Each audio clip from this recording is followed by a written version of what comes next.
Hello, everyone, and welcome to the first match of this week. First match of 10. Not all of them will get streamed, but, big week for Southern Esports program.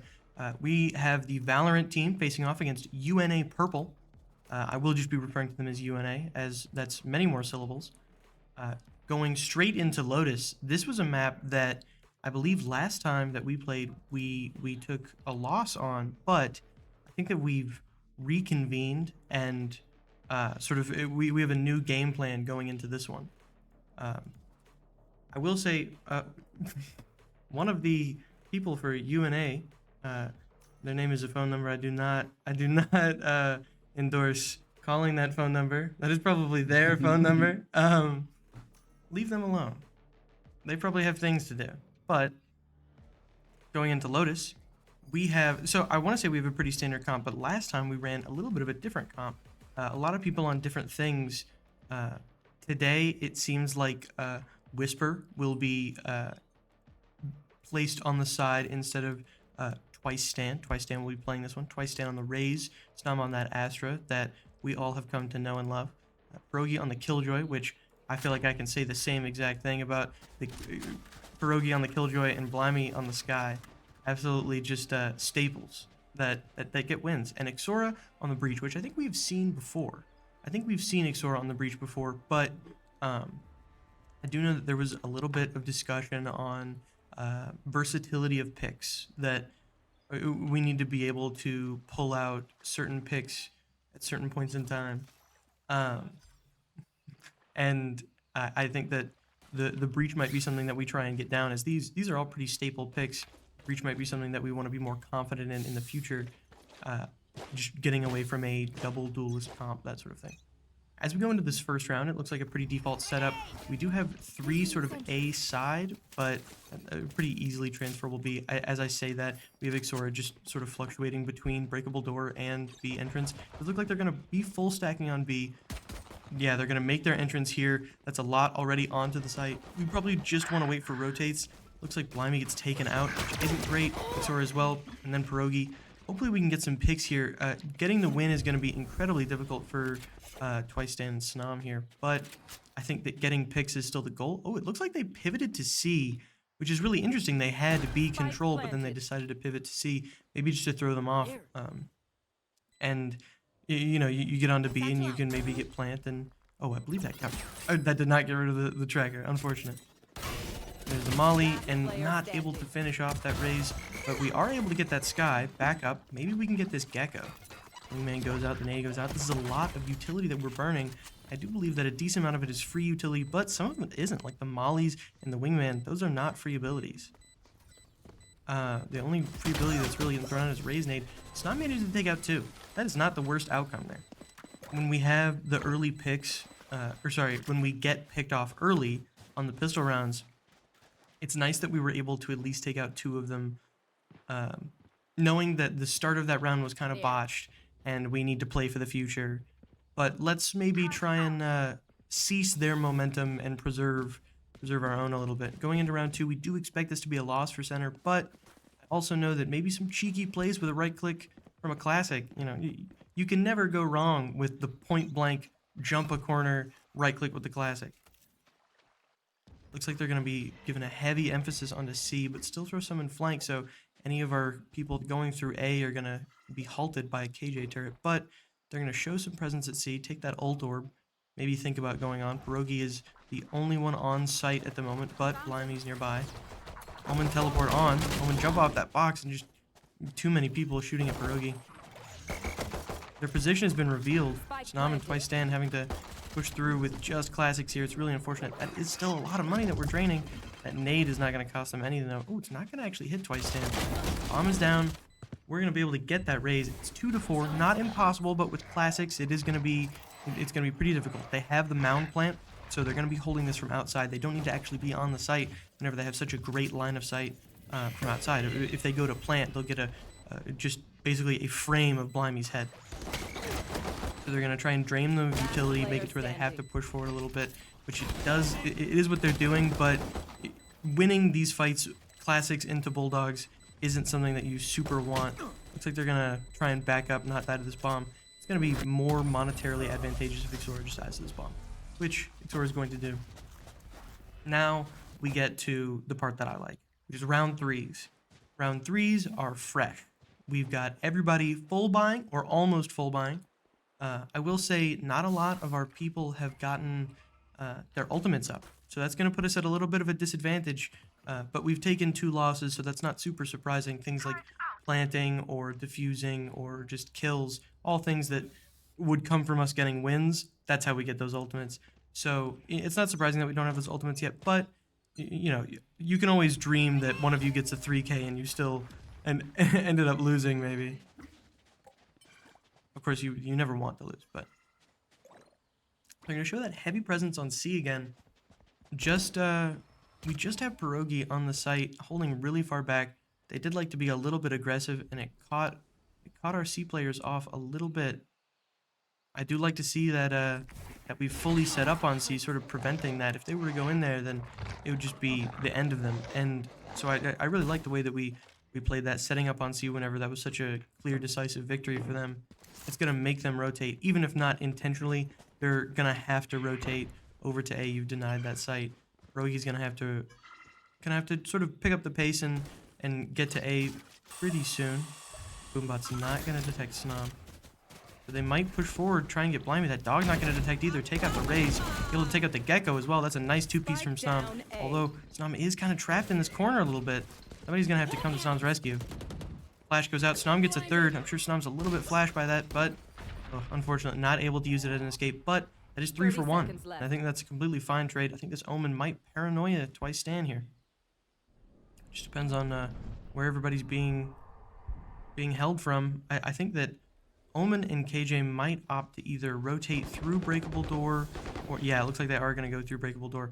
They are going to have to plant really fast on B. We have someone on B, Pierogi, ready to stop them from planting that, but Pierogi's going to have to move fast and pick off 2. That's not really something that Pierogi wants to risk, so we're going to wait for reinforcements, push onto the site, and we just get a little bit of a rough line of sights. Oh, having to shoot the turret is really rough, but Sora is able to find that spike, and it was close. It was close, and I'm sure you always want not as close rounds. And I know everything that I'm saying is like, yeah, obviously, but I'm saying in the context to where Snom gets you a 3-piece off the rip, and you can't quite get Snom out. That's still all right because it's now 4-2, and we ended up getting that down to a 1v1, and that's obviously it's a little bit risky. But that might just be a little bit of the pocket change that we were missing there. Might have been the decider in that, or maybe UNA is gonna really give us a run for our money on this one. Hopefully it's the former. But I know that a lot of these teams are really nice, and so you never want to count them out. Especially they won these pistol rounds. It's gonna put them way ahead. They are gonna go for that early C presence. It looks like they might just play this for ult orbs and then back out. Of course, sometimes they might push on just whatever they're feeling, but playing it for the ult orb is really interesting. It's a really no-risk ult orb that they can grab. Pierogi just having a classic, wants to back this way up. Crash is going to grab Pierogi and Blimey. Really unfortunate, but Ixora is going to be there to defend. I don't think they're going to be able to recover that from Thrash there. Ixora not quite having that ultimate. That would be lovely as everybody's standing so bunched together on site. And I don't know if Astral would necessarily help us a whole lot here. This concuss is gonna hit a lot of them, I think. And there's the blast going out, doing some damage. Blimey gets taken out. A bit too many flashes. Twice Stan able to pick one up. Needs to back up and reload. Twice Stan and Ixora both getting picks. Twice Stan gets taken out, but Snom is there to clean it up. Just Omen. Ixora's gonna get taken out by the Omen, so is Pierogi. Just down to Snom. It is halved. Doesn't know that DP's behind, gets the head tap. Lovely. I hope that our headphones are on. I feel like you can. I haven't played Valorant in a hot second, but I'm almost certain you can hear that. No disrespect, of course. That is a really nice win to even it up. That does put us in. Okay, it puts us even, but financially it's going to put us in the lead as UNA has taken 2 losses in a row. It's gonna be really difficult to recover from financially. They're gonna have to do some budgeting and do some goofy handgun rounds. It does look like 5 sheriffs, which is a little bit scary. Be ready, guys. But we've got the Astral Wall. I think it might be wise to use the Astral Wall to turn a budget round into just an already won, don't even think about it round. Making it to where they try and force buy into a loss. It's really nice because it'll put them even farther behind in money. I like that we're not being super aggressive here. They like to play really crowded, really grouped up, and if we were to be aggressive, we might be giving away these Vandals to the various different Stingers and Sheriffs. It does look like we whiffed that bird a little bit, which is unfortunate. We're not going to get the utility and the recon that comes with that. Looks like they might go for an A plant here, or at least aggress on A and B at the same time. Open to whichever is more safe, I suppose. We do pop that wall in order to cut off A, so they might be a little bit more hesitant to go A, might try and go for that B push. We're gonna hear him though, and we're gonna smoke it. Oh, the flash from behind, not able to finish that one off. It's a really unfortunate flash. The dog goes out. See if we can't see anything. See at least 2 on site. Don't quite see the third one, so I think either way we're gonna back it up. We're gonna not play that.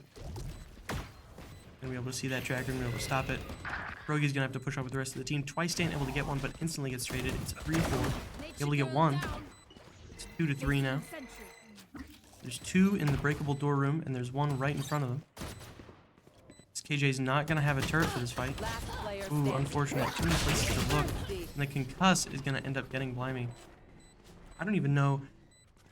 For those people at the end there, I would say post twice stands that. Just those 3.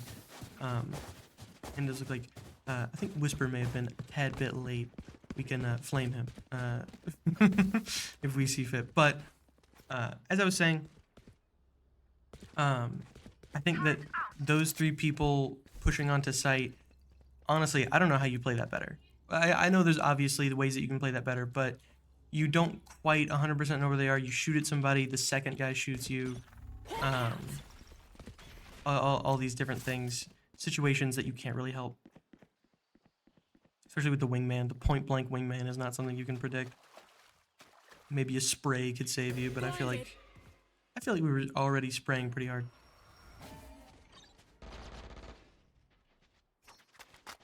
Alright, looks like the heavy emphasis on C. Once again, they're just going to play for that ult orb and back it up. They do like to go B from here, so I think maybe just holding the C and pushing the B might be interesting. Looking more into their spawn, looks like Snom is going to be able to see them first. Don't quite know if Snom has been heard. Just with a ghost, Snom is going to have to play this Splinter Cell sneaky. Hopefully this Omen does not spot. Oh, and it doesn't look like he's going to in time. Going to be able to take out that Omen. That's really nice. That's a ghost for a Vandal down. Of course, that Vandal's not going to be able to get recovered, but it is still a gun that isn't in their hands, and it's an even trade.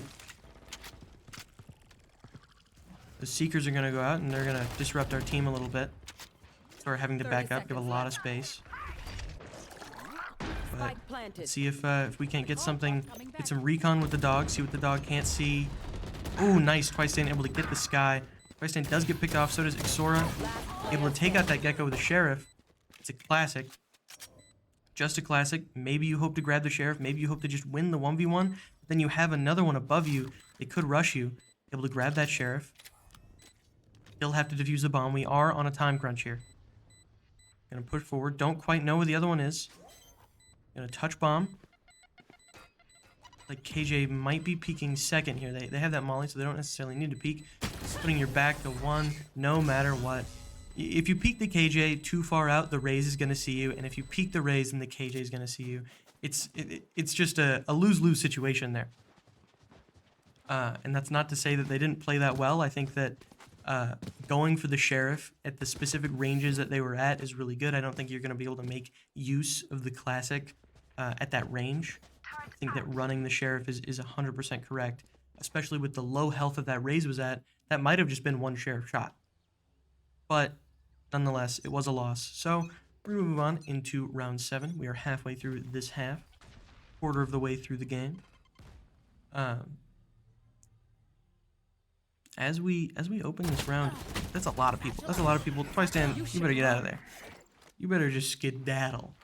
That is quite a lot of opposition. Twice Dan is going to be hurt mushing into this fight, but with an attacker killjoy just cutting off C site, that is quite interesting. As bomb is on A, maybe that's to throw off center. Maybe that's to disrupt them. They're not feeling very aggressive on A. Now that they have that KJ back in the team, they might be looking to play a little bit more aggressive. I'm interested as to what that KJ ult was for. If maybe it was just for disruption and misdirection. That Sky Flash is going to alert them to Snom's presence. Smoke goes down, able to take out that KJ, able to take out the Sky as well. That's wonderful. Twice Dan able to pick up the raise from the tree. And be able to smoke or pull in on tree here. We know that they're in here. Able to walk through the molly, but the molly does still get Snom. Nice. A little bit scary. Omen jump scare peeking out of the smoke.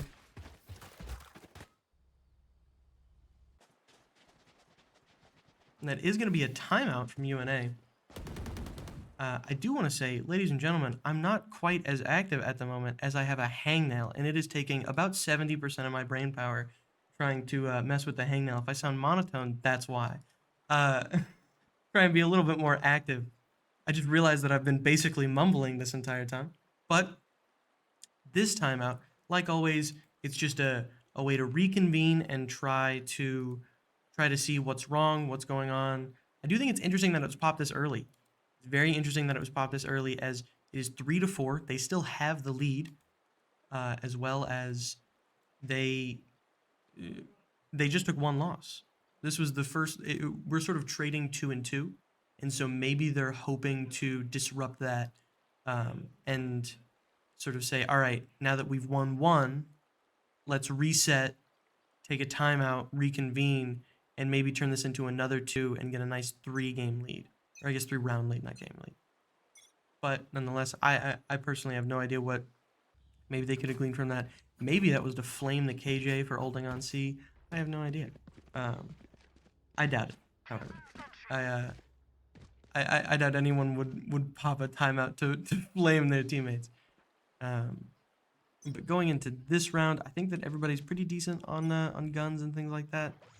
Ultimates wise, I think we need to be careful of that Thrash as it is back online. But we have that wall again. That very, very nice Astro wall. And the KJ lockdown. KJ lockdown is such a vital stay out sign. Being able to just pull that out at will is going to be really nice. And I really hope it gets put to use from Pierogi here. I think that right now everybody being on site is a little bit worrying, but they're not planting, and we know that they like to go for the wacky rotates. There we go. They have started planting, rather. Limey gets taken out. Just everybody's a little bit concussed, a little bit flashed. It's kind of hard to play this. Molly goes out, separating Snom and Twice Dan.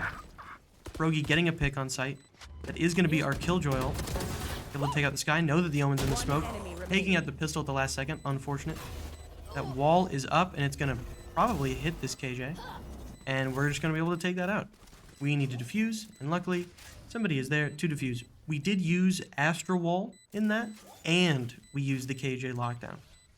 So that is 2 really big ults used on that round. But I think that that's a totally fine usage. That's 2 ults to win 1 round, and that was a round that they had reconvened and they timeouted. They used a timeout and they said, all right, here's the game plan. We'll do this, and we'll win. And then we were able to disrupt that with our own plan. And I really like that. Not to mention, we did sort of a trade of ultimates. We used 2 of them, but we got Seekers out of that round. Getting Seekers out of that round is pretty big. Seekers is a really nice ultimate intel-wise. Just able to see across the map where the nearest 3 players are. I think that right here, them going for the C, might not be too influential. They're playing it a lot slower than usual. It could be because they're force buying. They don't have those big guns like we do, and we know that they like to go C early, so we might just, disrupt them a little bit. They get that ult orb. Maybe we Seekers them. I don't think we do necessarily, There is somebody rotating through B, so maybe we would see them, and that would be nice to see flankers, but of course we don't know that. Them playing this really slowly is maybe them trying to make us think that we've rotated, or it's just maybe testing the waters of C, seeing who all's here. KJ did get hurt. So I'm having to smoke across the map. We're gonna go for that big rotate. Still not exactly paying attention to that KJ. We know the KJ's there, but we don't want to commit too much. Snam is not able to pick up that KJ. KJ now has a rifle and is going to be behind us. A little bit scary. Oh, yeah. Monster on the loose. Nice. Ixora able to take out that raise. Thrash is on her way, though. Not hitting that. That's wonderful. And we're going to use an ultimate of our own to clear that site. That's going to get at least 2, maybe 3. Going to clear that corner of the site. Going to take out the Gecko. Gonna look for a little bit more. I thought that was terrifying. I thought that Ixora got a pick. Going to flash both your teammates, or concuss both your teammates on accident. You know that they're going to be playing for Mound because of where they planted. You take out the tractor. You see the KJ. Not quite able to take out the KJ. Both within a bullet. Within a bullet. There we go. Pierogi takes out one. Nice. Blimey pushing forward in order to take out the other one. I don't know if we have this. I do not know because I do not have audio. But we do. It's 2 seconds. Perfect. Perfect amount of time. I just saw that it was like vibrating a little bit. And so I got nervous. That was really nice. One big reason why that was really nice is because that was a win for us in which I can't speak. In which we used 1 ultimate and they used 2. So that was massive. We used Seekers and they used Thrash as well as something else. I know that they had 2 ultimates. There's a decent chance it was the titular Omen ultimate that just wins rounds, and I guess it just didn't this time. I think we play way far back here in all of these sites for a really good reason. I keep saying I think, and I should stop saying that. We play far back in these sites for a really good reason. If they get aggressive, then we don't want to be caught off guard, and we're not exactly looking to play aggressive off of this. So there's no reason to not just play way far back. A lot of our characters are pretty far ranged. They don't need to have direct line of sight, and in fact, Ixora doesn't even need line of sight at all, peeking through half of a smoke in order to get that double. Snam is able to pick up the third one. It's going to make it a 5v2. Nice, the concuss onto the sky. Snam's going to pick up a second one. Pierogi does fall, but Twice staying able to pick up the 5th. That was really nice, and that's going to lead to a 6-4. Now that somebody is at 6, we can sort of we're close enough that we can sort of do what will the end of this half look like. There will be 2 rounds left in this half before we switch sides, so that means that we could either have it evened up by UNA winning 2 rounds in a row, which is possible as they are going to have enough money to buy Vandals, and I think that they're going to be pretty close to ultimates coming in the next few rounds. I think that they're going to basically save all of them up for round 12, as they don't have any in this one. But the other option is that we get a 8-4 lead or a 7-5 lead.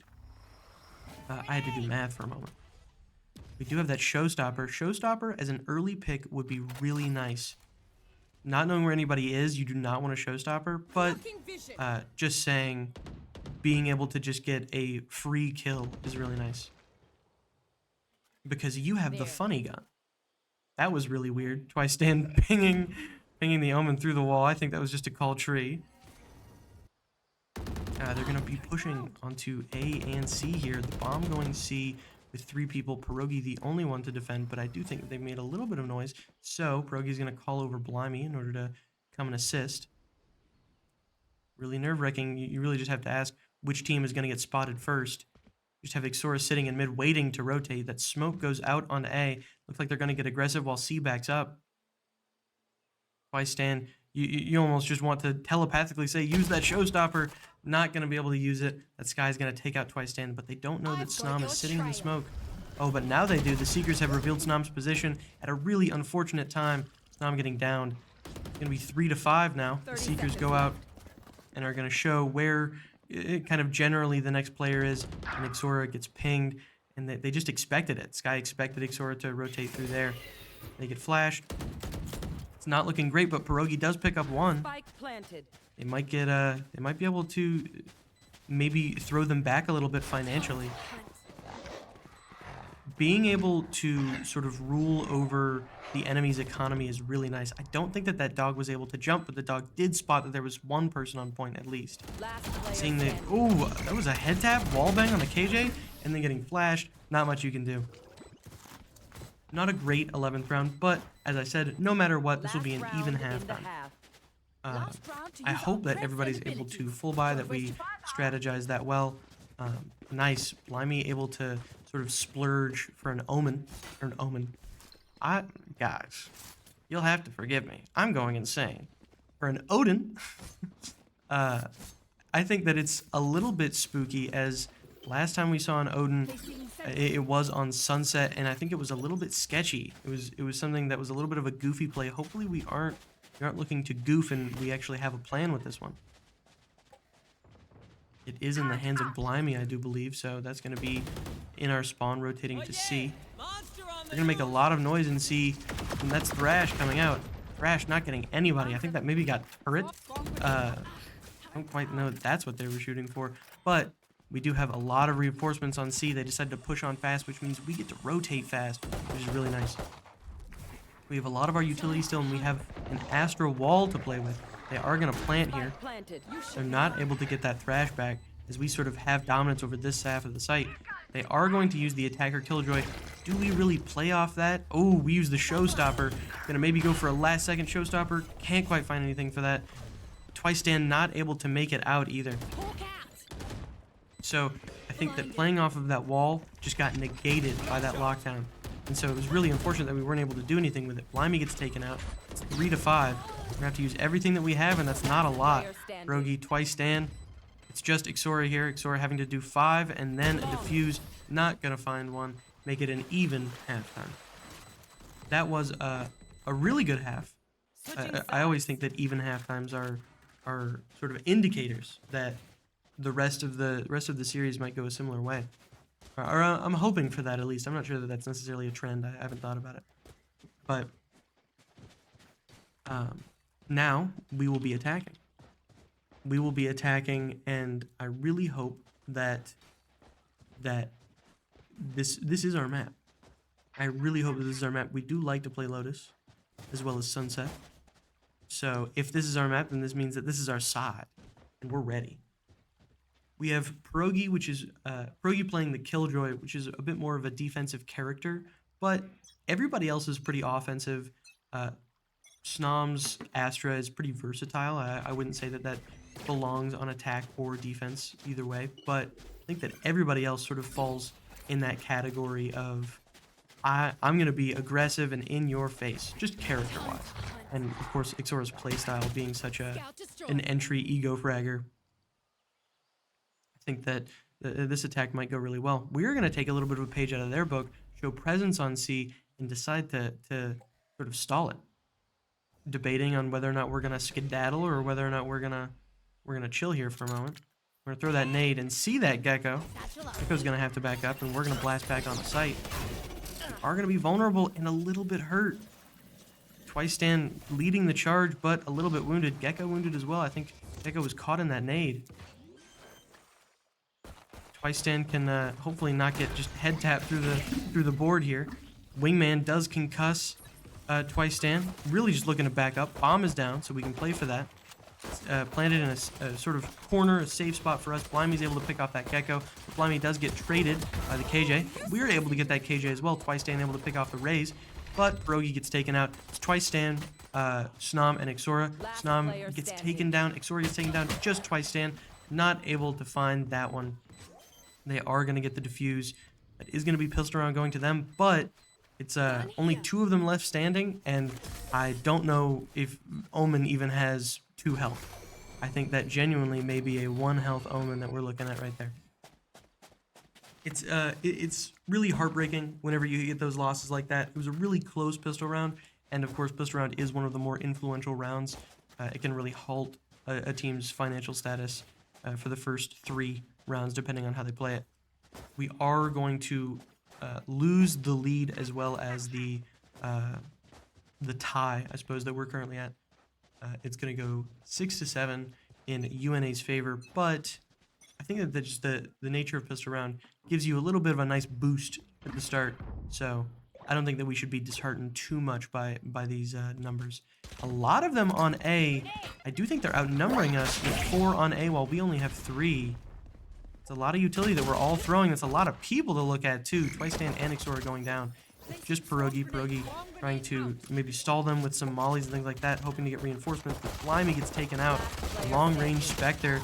Yeah, and Snom and Pierogi fall as well, all to that Gecko. Or Snom and Pierogi fall to that Gecko. I don't think anybody else did.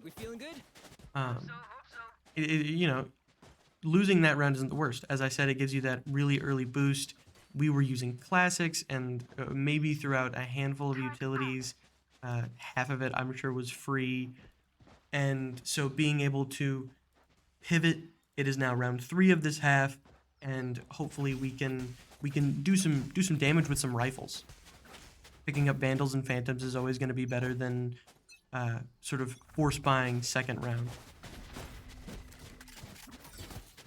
Hopefully they notice that the Gecko is... Oh, sorry, I thought the Gecko was behind that box. But he is, in fact, in Waterfall. Ooh, that Molly is a little bit scary. Twice Dan pushing on, a little bit hurt, but the speed does not get him any sort of advantage. Nice, Brody able to take out the Killjoy, but Sword does get taken out by the Gecko. Gecko getting a 3rd, and then a 4th. And eventually Snom. That is going to be an ace for their Gecko, making it to where that Gecko is going to have a lot of money as well as Thrash. If they want to pull out any sort of Operators or Odins, that's going to be a lot more likely in the handful of rounds coming up. We are going to use that timeout. I think that's a fantastic time to timeout. I think that we just lost 3 rounds in a row. That was supposed to be the round that was more even, and if it was our map, then it was... this is supposed to be sort of our start. So it's a little bit disheartening to see how poorly the start of the second half is going. Reconvening, talking about what are we looking at, how's it different, how do we change, things like that. If we don't see anything, maybe we throw them a curveball. Let's figure it out. That's always going to be what your timeouts are about. Sometimes there's something important to say, sometimes it's you have nothing important to say and you need to hear something important. You're missing a piece of information, things like that. I do want to update anybody, ladies and gentlemen. My hangnail is, I believe, gone. So I'll be able to be a lot more active now going into this game after this timeout. 6-9. I'm not going to say the funny number. 6-9, UNA's favor. We stopped the timeout. We're back in it. Thrash is on the table due to the Gecko's ace, but we're pretty close to some ults of our own. I believe that Showstopper is 2 away, and I hope that Twice Dan is able to pull out a hot clip for the game. We are going to be force buying a little bit here. We don't really have the time to just be sitting and running classic rounds and budget rounds and all these things while they're just accruing money. If they decide to use that Thrash, it would be a little bit scary, though. I don't necessarily know that we have the gun power to take out the Thrash before it hits any of us. Ooh, that's Raze is going to spot Snom. We hopefully don't get concussed. Twice Dan gets taken out, but Snom's able to find the Raze. Xor getting taken out too. 3-4, not a great trade. Maybe the gun on the ground could lend to the future fights. Picking up that Vandal, I think that Snom having that is wonderful. Not just Snom, anybody, but Snom is the one that picked it up. I think that time to make a move. We gotta go on to B, maybe rotate around to A, maybe fake it with door, all different options, but standing here isn't getting us anywhere at the moment. There's 2 people on C. I'm not 30 seconds I'm not entirely opposed to the rotate. Yeah, there we go. We do only have 20 seconds left. A little bit scary. Coming back. If we do decide to rotate, it's gonna have to be quick. 15 seconds on the board. I don't know that we make it. Maybe we were looking a little bit too ambitiously. We're gonna have to push onto the site, hopefully get some picks, maybe get that bomb down. That bomb can no longer be placed down, and a lot of us get taken out by that Gecko. It was just a lot of time wasted. There's a lot of thinking about where do we go, what do we do, and by the time that we had decided on where do we go, what do we do, it was the wrong answer because of the clock. Not even because it was a bad play, but just because we took so long to make it. We'll never really know if it was a bad play because we never got to do it. 6-10, UNA's favor. We've got the Astra Wall into the Thrash. They still haven't used that Thrash. I don't think it was necessarily a requirement last round, but I'm always of the opinion that that's a free ability and you should use it as quick as you get it. We're going to use that dog to recon on a site. See, we can't see. We see the turrets on the left, but I don't know that we get true confirmation that anybody's in the front. At combustible door, what am I saying? At breakable door, we know that there's a little bit of a presence. Snom lurking a little bit, gonna fall to that raise. And Blimey is gonna fall to the KJ. So is Pierogi. Flash is just a little bit too vicious for Twice Stand. It's just Ixora, gonna have to take out 5. Takes out 1 with a spray. Gonna turn for the back, gonna get the raise. Doesn't know where they are, but knows vaguely where they could be. Knows that Sky's on the left.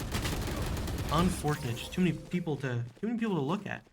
The odds of Ixora getting the first 2 and then concussing in a line to concuss the 2 on the right, killing the Sky, 180ing, and then taking out the Omen and I think the KJ, absolutely astronomical.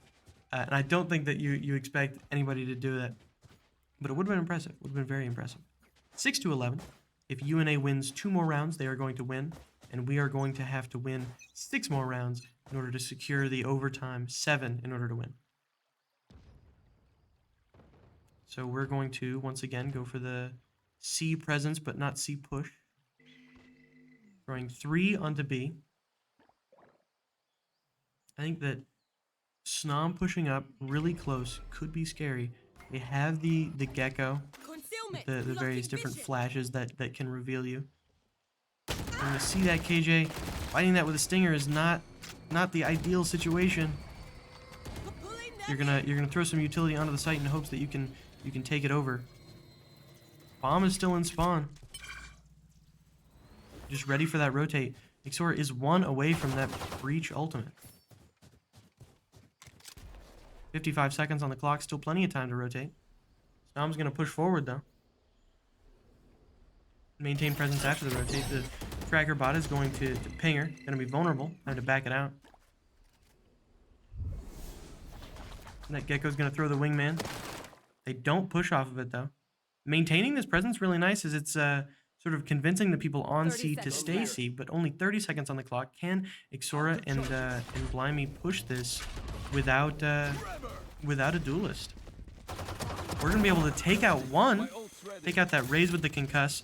Unfortunately, Blimey not able to get rid of that boom bot in time. We're going to have to plant pretty soon. We start planting. 10 seconds. Doesn't look like they're gonna stop us. We have that ultimate.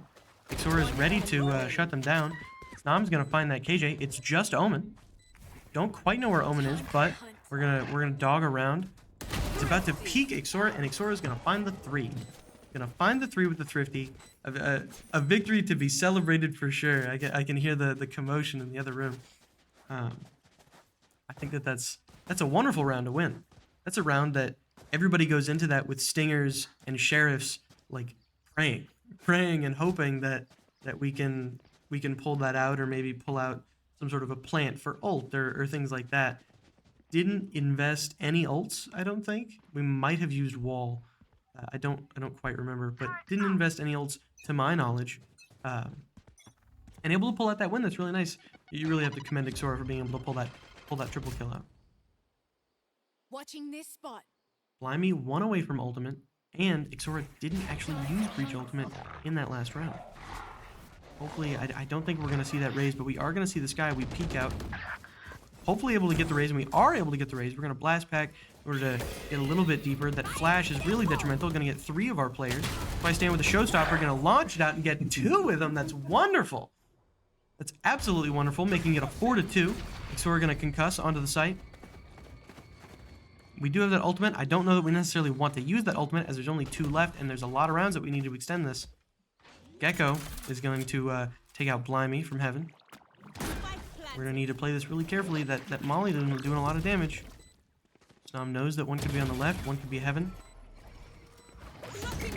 Gonna maybe get shot from the left.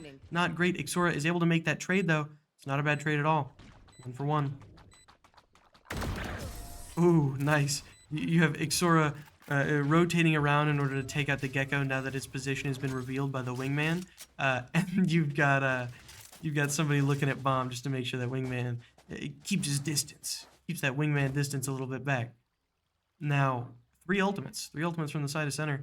I think this is wonderful, but you have to say, all right, well, we have 3 ultimates. What do they have? They also have 3 ultimates. Now let's weigh the value. While they're discussing what their next moves are, let's weigh out the value. I think that Killjoy ultimates, they cancel out. They're both very useful. You could argue that maybe on attack it's a little bit more useful as you can kill more post plant time. I'd be open to that argument. They are going to have the showstopper. Hopefully that showstopper is not super impactful. You always hope for a whiff. It's one of those ultimates that doesn't necessarily have to be any sort of one utility or one ground or anything like that. And you've got the Omen ultimate. One of the best ultimates in the game, can teleport you anywhere on the map in like 20 seconds. I'm being facetious at the moment, if that wasn't clear. Omen ultimate is perhaps the worst ultimate in the game. Not the worst character. I think that his kit definitely balances him out, and that is by no means Omen hate. I love Omen, but man, that ultimate needs a rework. That ultimate needs a rework really bad. Compared to the Seekers and the Breach ultimate, forgive me, I don't know the official term for it. I don't think it's even comparable. Seekers, in order to see if they're on the site or where they are necessarily post-plant. Breach ultimate in order to prevent them from pushing on or just take the site entirely. We are going to do that. We're going to take that site over. Twice able to bypass this Molly, able to get onto that site. He's going to get a little bit hurt in the process, but the showstopper whizzes past him, and we're able to make that trade and get rid of the showstopper, take that showstopper off the board. Sora using that ultimate is really nice to push on the site. Snom is able to find the sky, and we're able to figure out that there's one in the back. Knowing that there could be one waterfall, we need to play this really carefully about where we expose ourselves to. And it does look like we're going to use those Seekers. Nice, able to take out that KJ. Going to throw the Seekers into waterfall, and it looks like we're behind them in waterfall. That's really nice. Snom peeking, and he's blinded. There's not much that he can do. Snom picking up the 3, us only using 2, and gaining another one. We still have the KJ ultimate, and we have Astra. We have the Astra wall. That's absolutely astounding. We are going to have to win the next few rounds. Spacing out these ultimates is very nice. I think that if you only use one ultimate, you're sort of leaving it up to chance, because they could use the KJ lockdown and sort of just get rid of you. Say, be gone, get off my site. And you can sort of get away with that with KJ. So us using 2 to secure that round is really nice. You always hope for not having to use any, or maybe just using 1. They're going to play really aggressive. They're going to push way forward here. We're going to peek out. We're going to find that KJ. Brogy able to find the KJ. Snom going down. Ixora able to find the raise. And then Ixora falling as well. Twice falling, not able to get one. It's just Blimey and Brogy. Brogy able to pick off the Gecko. It's a 2v2, and the side is ours. We know that there's 2 there. We counted. We counted the heads. It's time to just rotate onto site. They could come over from B or from behind us, or really they could even go to A, but the site is ours, and us having lockdown, that's really nice. The only thing that they have is Seekers. They have Omen ult, but that doesn't matter. It's bad. So, you know, you just have to sort of be careful. As long as you play this for stall, it does look like they're going to rush this. They're going to not sort of wait this out. They're going to play way forward, see if they can't get rid of the lockdown. And we're going to take out the Omen. We are going to have that lockdown still in play. It doesn't get this guy, but it makes it to where that Omen falls. It's a 2-1. We know that he's probably in heaven. I don't know if we know that for certain, but we're pretty confident about it. We dog, which is really scary. If that guy saw that dog, there's a decent chance that Blimey could fall here. Thinking they're heaven, probably heard the drop. Apparently they needed to reload. You know, I always hate it. I always hate it whenever I peek out and I just hear empty clicks. It's always just really unfortunate. That is going to bring us 10-11. Still UNA's favor. Still very much UNA's favor. UNA can win 2 more without even risking an overtime. But with the momentum that Center has gained, I think that that's it's still really nice. I think we were at what, 6, 7, something like that before we were able to start the streak. We did use the KJ ultimate that round. Those sure are numbers. I believe this is a 4-game win streak, 4-round win streak at the moment. We still have the Astro Wall. They played really aggressive, and it did not work out for them that round. They could try it again and see how that changes. They decided to play really aggressive on C to see if we tried the same thing that they did. But we are going to sort of full stack on A. We see that there's nobody around there, and we're going to be able to push onto that site, or not onto the site, but at least closer to it without any sort of backlash. Realize that nobody's there. Could mean that this site is a little bit free. They are going to have to rotate. It doesn't look like they're rotating super fast. We're going to throw those concusses, but they're going to throw the mollies to stop us. We're going to throw out some of that breach utility in order to mess with them a little bit. I think that this is scary right here. Just the wall, it's severing off their sort of intelligence and things like that, their recon, but it's also ours. It's in a spot that is sort of 50-50 for both teams. They could go drop without us hearing it. They could sort of appear anywhere in the wall. The wall is going to go down. They have that Killjoy ult, but Snom is there. Snom is able to take out the ultimate, but not quite able to finish off the Omen. Still possible. Ixora is going to take out the Sky on sight. Ixora not able to take out another one. Pierogi getting taken out by a nade. Twistan able to take out this Killjoy. Nice. Twistan picking up a 3 on the Raze and the Omen. Twistan finishing that off on the Gecko. Absolutely wonderful. I think that from Snom's perspective, that's a little bit scary. You know, you do your job, you take out the lockdown, make it to where your team doesn't have to move off the site. It's absolutely critical. Probably the most important play of that round, even beyond the 4K from Twistan. If your team does not, if your team is either all, what is the term? Disarmed? I forget. Suppressed? Not suppressed, that's KO. I forget. If all of your team gets taken out by that lockdown, it's game over. No matter what, you have to take out that lockdown, even if that means your life, and I think that Snom understood that. Wanted the Omen, couldn't quite find the Omen, and left it up to a teammate. I think that that's a fantastic way to play that round. We're pretty far from a lot of ultimates, but we do have that showstopper. I think that we're close to something else. Of course, not Astro Wall. We did use it last round. I don't know if that flash sees anything. I don't think it did. I think that if we make noise with the ult orb, it could be detrimental. The Gecko's gonna want it, and we're gonna be able to take that Gecko out. We're gonna blast back into the back, but there's somebody there, not able to find it. I think the vulnerable is what decided that there. They're gonna be able to pick up our Vandal. We're gonna throw a couple utility items. What am I saying? Throw some util at them in order to try and keep them from pushing us with that new Vandal. And we are now gonna be 3-4. Not a great trade. We don't have the showstopper ultimate. The winner of this round will at least secure overtime for their team. You have to play this really carefully. Snom playing in front of that turret as it comes back online is scary. If they push onto B, then Snom's going to be able to get just a nice blindside on them. Able to smoke for A. KJ's going to leave the site again. 30 seconds left. Presence is going to be known on Snom. The light flash goes out. They can sort of assume that everybody's on B, which is making them push a lot slower. Just a spray and getting 1, that's fantastic. That turns it into a 2-3. Of course, it's not exactly what you want. You want Snom to be able to 1v4, but it's not realistic. We were at least able to get a 1-1. So we are now 2-3. We do not have ultimates, but they don't really have any that are important. Just dragging Omen through the mud this game. Omen is going to use that ultimate. Maybe throw in some misdirection. Nope, just going to get intel. Just going to see that they're in tree. And able to take out that KJ. That intel doesn't really matter. Bomb grenade out. It is a 2-2. Bomb is down. They have to defuse. A spray through the smoke is going to get Blimey a kill, but Pierogi gets taken out. Blimey's in tree. Has to take out the Omen. Knows that they probably weren't staking that defuse, and they probably didn't have enough time.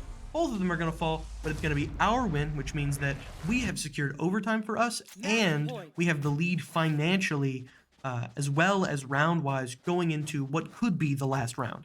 You only have to win 13 rounds in order to win a game before we move on to the next map. Sorry, I have to clear my throat. Gee.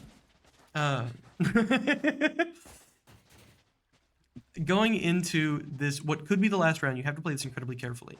If you all out buy everything in hopes that you make it to overtime, which is most certainly what UNA will be doing, then you know, you're sort of guaranteeing, not guaranteeing, but you're investing in your future, hoping that you get that overtime and you're able to refresh the banks. That is the ultimate goal here. That turret is going to be placed for flank. We're going to use that boombot to get on site. Knowing that they throw a lot of utility in there, we're gonna throw quite a bit of firepower just onto the front doorway. Wingman does concuss twice stand, but man, that's a lot of their utility off the board. That's a little bit of, I want to say money out of their pockets, but that doesn't really matter. And Snom's already pushing onto A. Little resistance. Hopefully Snom checks to the left. Checks once again, able to find that head tap. That's wonderful. It's almost like a horror movie where you're saying, Snom, right behind you, Snom. Pulling out the showstopper, not able to find anybody. There's going to be nobody on this site. Doesn't look like we're going to get much. I honestly think, oh, I was going to say, throwing at that corner like is really the best you can do, but not able to throw the rocket. But also not revealing position is fine as well. Nice, it's going to be a little bit of a fight in heaven. Twice staying able to pick off the KJ. 5-3. Wonderful start to what could be the final round. No ultimates on the board for either team. Ixor gets taken out, but Snom finds the Gecko. Twice Stan and Blimey fall. It's a 2-2. Just Snom and Pierogi. Pierogi gets taken out by the showstopper. They have to defuse. Seeing the raise, vulnerable, gonna take out the raise. They're defusing. We have to peek. And that Omen peeks. Doesn't even matter that Snom can't see. What is that, like the 5th kill that Snom has been blind? That was absolutely fantastic. It says defeat on the screen, but we did win. That is a win for center. We're going to look at these after credits before moving on to the second map. Best of 3. Snom ruling the top of the scoreboard. We love to see it. I think that Snom was absolutely an MVP during that game, not just in kills, but just in plays in general, the flanks, all of the different things. Wonderfully played. And yeah, I hope we see some more of that going into the second map, and we'll see you all then.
Hello, everyone, and welcome to Map 2.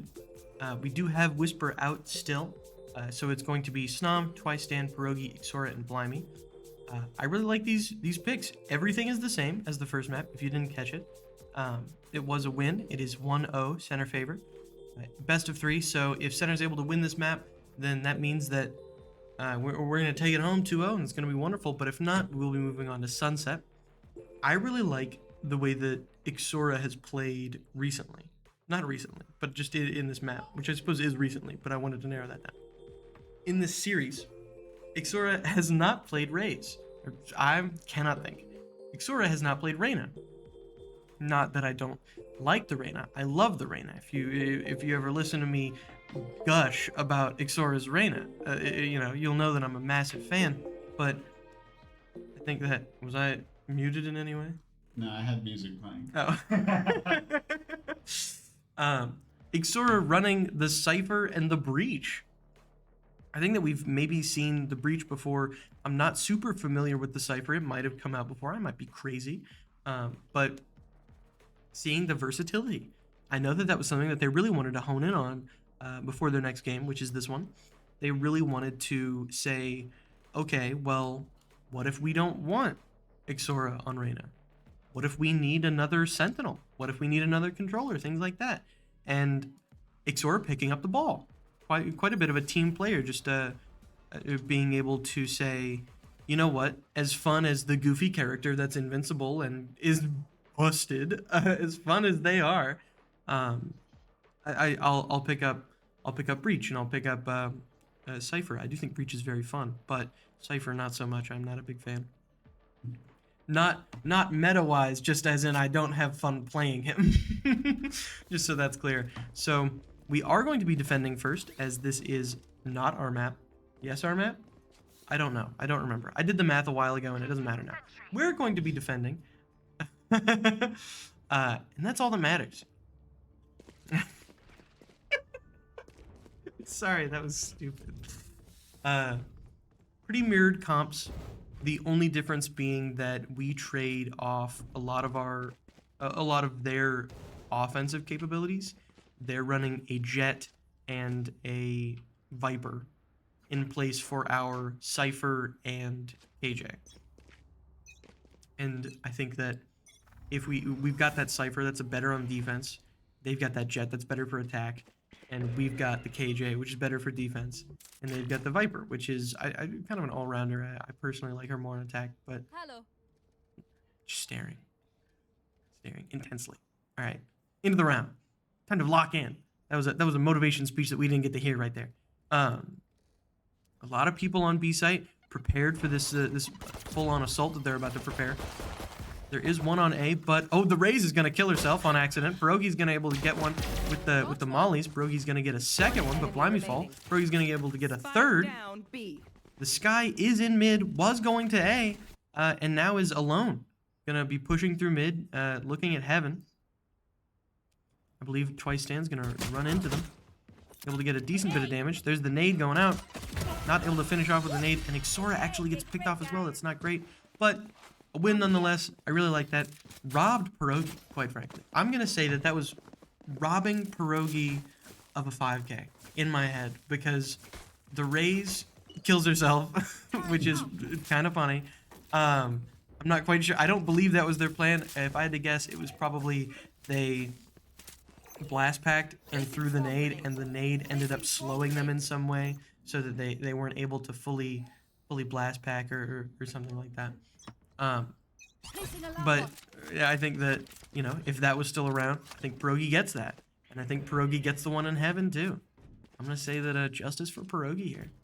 They're gonna push a lot through mid. They are still gonna send Viper on A. They like to send at least one lurker. We've got Twistan sneaking while Snom picks off one just randomly. Gonna be able to take them all out. The only one left is the lurker once again. Of course, Snom does fall there, which is not great, but in these cases where you just are able to get a 4-1, you don't really care that Snom falls. Of course, it's very sad, and we'll buy you a gun on the next round, but I really don't care, because we're going to win, as Ixora picks off that last one. Snom also got a decent amount of money from being one of the people that got a decent amount of the kills. It's not something that's going to set Snom super far back. And so I think that we probably intend to budget round one more round. Maybe we buy a few rifles, but as you see on the board here, we've got a lot of specters going on. We're gonna see if we can't stick the specters. Um, I think that maybe some comms have sorry. I think that maybe some comms have thrown a little bit of confusion into the mix. Maybe yelling at Whisper a little bit. That's all right. Everybody's allowed to yell at Whisper on occasion. I joke. But they are going to be sort of doing a, once again, they're very congested assault where they all play together, not sending a lurker anywhere, but they're all going to be on A this time. We have a little bit less on A as they sent a lot of people B pretty often. But Ixora, being one of those people, is going to get one in the trip and not get hurt. That's really nice. They are going to be able to sort of smoke us off with this Viper utility that they were able to set up. But with the budget round, this isn't a great spot for us to be in. As we're running Spectres and Sheriffs and things like that. We need to get onto that point. We need to get in close quarters combat. We are 5 up where they're just 4 up, so this is going to be really nice going into these fights if we can close that gap. They are going to push farther into elbow, farther into that site, take out Twice-Stand, who had to get really close with that Sheriff. So now I'm going to maybe peek out of the smoke and find that Jet with a lovely set of head taps, may I say. Pierogi does fall to that raise, but we're able to take, Ixora's able to take out the raise, but then the Sky and the Viper take out Snom and Ixora. Not a great exchange of kills there, but once again, that was a budget round. That was a round to where they got to buy rifles, and we saved. So that was really nice. So we're going to be able to buy rifles this time. A lot of them don't get to buy fulls. They don't get to buy fulls because we took out so many of them that regardless of whether or not they won or whether or not we won, we've got the money from the first 3 or the first 2 wins and the 3rd round. And also, you guys have died every single round, which means that you're really behind on cash. We can afford to do things like this. I think this is a fantastic way to budget out your first handful of rounds, and I hope that they're able to take this momentum a lot farther, turning this into a 3-1. They've sent a lot of people A. Twice-Stand made presence known. Boombot doesn't quite see anything. Snom and Twice-Stand have almost a crossfire, but not quite. It's just a little bit too scary to peek that. But their presence being known is not something you can bank on. Twice-Stand able to pick one off and then getting picked themselves. Snom able to pick out the Astra. That was really nice, turning it to a 4v3. They do have Spike. As I was saying, nobody was rotating to help because they weren't quite sure how many people were in mid. But now that we know where they're going, Ixora's going to play closer to site, wait for them to drop. And they're going to see the drop, going to be able to get that ping. There could be still some heaven, but a decent amount of them have dropped onto site. Going to spot that Jet, and going to back up. Going to reinforce the team. No point in fighting this alone whenever you know that they're really congested playing all together. Snom is going to fall to that Viper playing in ramps. Limey knows that that the Viper's there, and so gonna have to play extra careful whenever trying to play on a site. Pierogi and Ixora are gonna push on the site here. Hope that they can ignore that Viper. Hopefully we can take out this Jet. Not able to take out the Jet. Getting the Jet really hurt, but not able to finish her off. Gonna make it 2-2, and it's gonna make it to where that lead that we got with the first 2 rounds is gonna kind of get negated here. We're going to be doing force buys. We're going to be running marshals, stingers, things like that. Maybe lights, maybe not even shields. We do have ultimates, but I doubt we want to burn them unless we have a substantial lead in kills at the moment. For example, if Ixora were to get 2 or somebody around Ixora were to get 2 using Ixora's ultimate on one of those bodies, that could be really nice because that turns a 5 or a 4 into you get intel on the 3 that are left. And it becomes a 5/4v3 with intel, and I really like that. We are going to play really forward here in mid. Oh, Twice-Stand jumping up in the air and able to land before Blimey or Snom gets taken out. I think that was Snom more in the line of fire there. But don't worry, Blimey's going to heal you right up. Blimey's got those band-aids, and so we're going to be able to throw that utility onto B now that we sort of know where they are. Pierogi getting hit by those Seekers and not quite able to defend with just the classic. Blimey getting hit with the Seekers as well. Snom able to take out the Viper. This Astra Wall is ours, and so hopefully we can gain some intel or maybe block off some intel. I don't quite think it's blocking off anything except for Garage. If somebody were to be playing in Garage, that would be really nice, but they aren't. We aren't able to play off that very well. It's 4-3, but bomb is down. We need to play this very carefully, but we need to play it quickly. Dog goes out in order to try and get some intel. Snom's able to get one, but Twice Stand does fall. We've got that smoke up, trying to maybe guard the person who's defusing a little bit. It's just 2, but we have to take out this jet. If we don't take out this jet, the knives come out. Entering astral form. I don't know what just happened. That was the scariest moment of my entire life. Gonna fake the defuse, gonna look at the jet. Not quite able to see the jet. Oh my god, able to get the pick, but I don't think we get the defuse. I have a question. Does astral form block knives? That was crazy. It looked like the knives went straight through Snom there. Astro Flash. I believe that may have been a misclick. You know, if Snom hadn't said that, I would have said that was an absolutely fantastic play where you got to Smash Brothers, press shield, and just block the right click of knives. Because that's what it looked like to me. This goes here. I was like, whoa, did they buff Astra recently? Just a little iframes? But no. We just misclicked. That's alright. They are going to full stack on A again. Maybe send somebody a little bit further back in the Astra is, but I don't think that Astra's going to be rotating anymore. That Showstopper doing so much damage at point blank. They are going to get hurt, but that Sky's going to heal them up. Jet able to take out Ixora. It's a 3-5. Not a great looking round. We do have rifles, so it's not completely out of the question that we win this, but the bomb is down and they have Astra Wall. We have no ultimates to play with here. And a lot of really defensive characters. We've got the Astra, which can be offensive. But that KJ is obviously just meant to be... Ooh, the turnaround to get hard flashed. Really unfortunate. There we go. One on ramps. Able to find that one. Hopefully we can find the Sky. With util out, able to find the Sky. We do get flashed, but that Astra backs up. We can smoke that Astra out. This Snom is just owning ramps right now. The rest of the team needs to push onto site. They do have the jet onto the site, but we need to be a little bit faster than we are. Progi gets taken out by the jet. Hopefully Blimey can peek this and find that one. There we go, with the head tap. We still have 2 1v1s going on. One right on site, one on ramps. We win the one on ramps, but we lose the one on site, and we're not able to defuse in time. I think that we can win these fights. We really can. We just have to be a little bit faster. It's not a matter of, oh, they're outplaying us or they're outmaneuvering us or anything like that. We're winning fights. We're just not quite fast enough. That's really unfortunate. I believe the last 2 rounds were lost to time.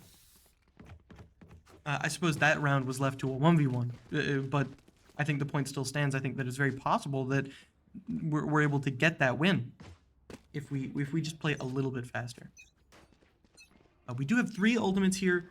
I think we should be looking to use them pretty soon. We've been holding on to the Cypher ultimate for quite a bit. Of course, there hasn't been a great opportunity to use it. I think that's no detriment to Ixora, but we use that Astra Wall off rip. And Blimey's going to play the other side of the wall for audio. Hopefully not peeked with knife out. Ooh, the shorty on the other side of Astra Wall. Don't tempt me. I love this idea, but I think that they're going to rotate, not make this a viable option. Shorty in garage isn't the worst thing, Blimey. You could play forward. I'm like a devil on Blimey's shoulder, trying to entice her to run shorty every round.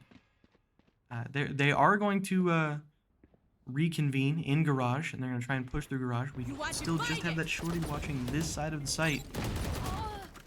Maybe able to get this raise, whiffing every single pellet. Unfortunate. Raze does find Blimey and Pierogi here. There's 3 to 5. Twice has ult, but do you really want to use it on a round where you have no intel due to their Astral Wall? Blast pack out. We have that Sheriff able to find one. Not expecting there to be so many behind us. Gonna mess with our accuracy a little bit. That concuss hitting Ixora on his big toe. Really unfortunate. And the Raze is gonna get an ace. I'm not quite sure if they were planning for that. But I think that honestly, Twice being able to take that round. Hey, I've got a Sheriff. I'm sitting in heaven. There's an Astral Wall in front of me. There's not really much I can do here. They're expecting me to drop out of hell, or drop out of heaven into hell. What can I do? Blast pack way deep and get a pick. I think that's probably one of the better things you can do. Are you going to save a sheriff? You're not going to save a sheriff. That's not very nice just financially. I think that is technically a net loss, thinking about the money and how that works. And are you going to just chance it, peek out of hell just for funsies? No. I think that Twice Stand thought of a really creative way to get around this roadblock. I really like that. I say creative, it is how the character is played, but I don't think we've had anybody that can sort of technically pull off these skills until Twice Stand has been pulling them off for us very recently. In this handful of seasons that I've been casting, I'm sure that, because I believe Twice Stand is a previous player. I could be wrong. Nasty with the raise is basically all I'm saying. Absolutely nasty. But going into this round, round 8, still not that close to being able to decide who's winning what half. Definitely still a heavy lead in UNA's favor, but hopefully something that can be overcome, especially whenever we move on to the next half. The dog goes out in order to recon. It's not going to quite find anything. Twice Stand once again holding a weird corner. Oh, nice. The showstopper goes out, is going to find one. The nade goes out and disrupts that jet. And the raise gets...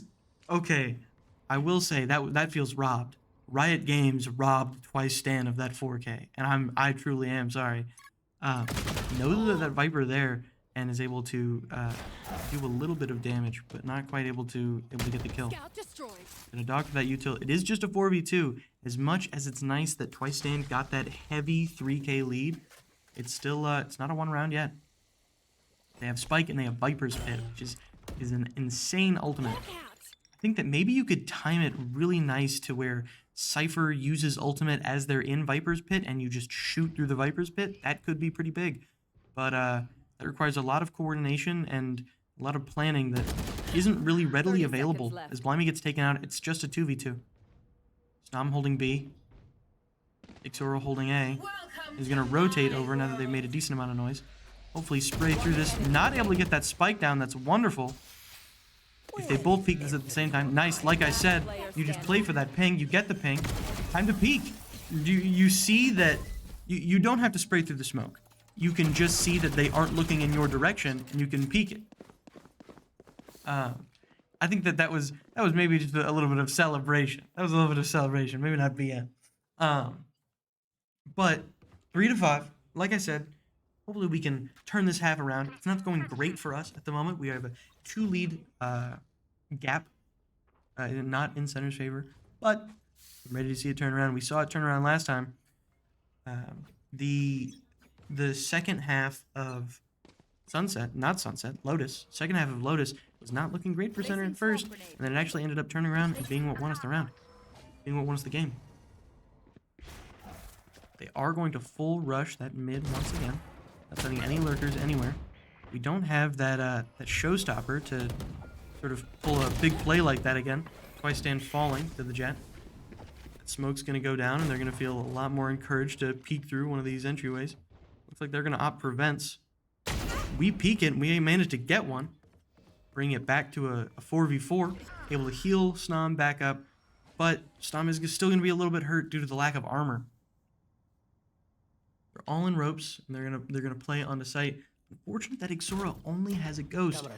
It's gonna be really difficult to play this to his full ability, as he's gonna have to play once again like Splinter Cell, just sort of skulking around. Blimey adopting a similar playstyle. I love it. I love to see it, Blimey. I love to see the Bucky round. However, it might not be the time and place. We're playing mid. Snom does get taken out by the Rays, making it a 2-4 because Ixora gets taken out as well. Just it's really difficult to defend with that ghost. You see the guy on the left, and you can't quite make the double take fast enough. That was a little bit of a mixture of a save round and a buy round. I believe some people bought and some people forced.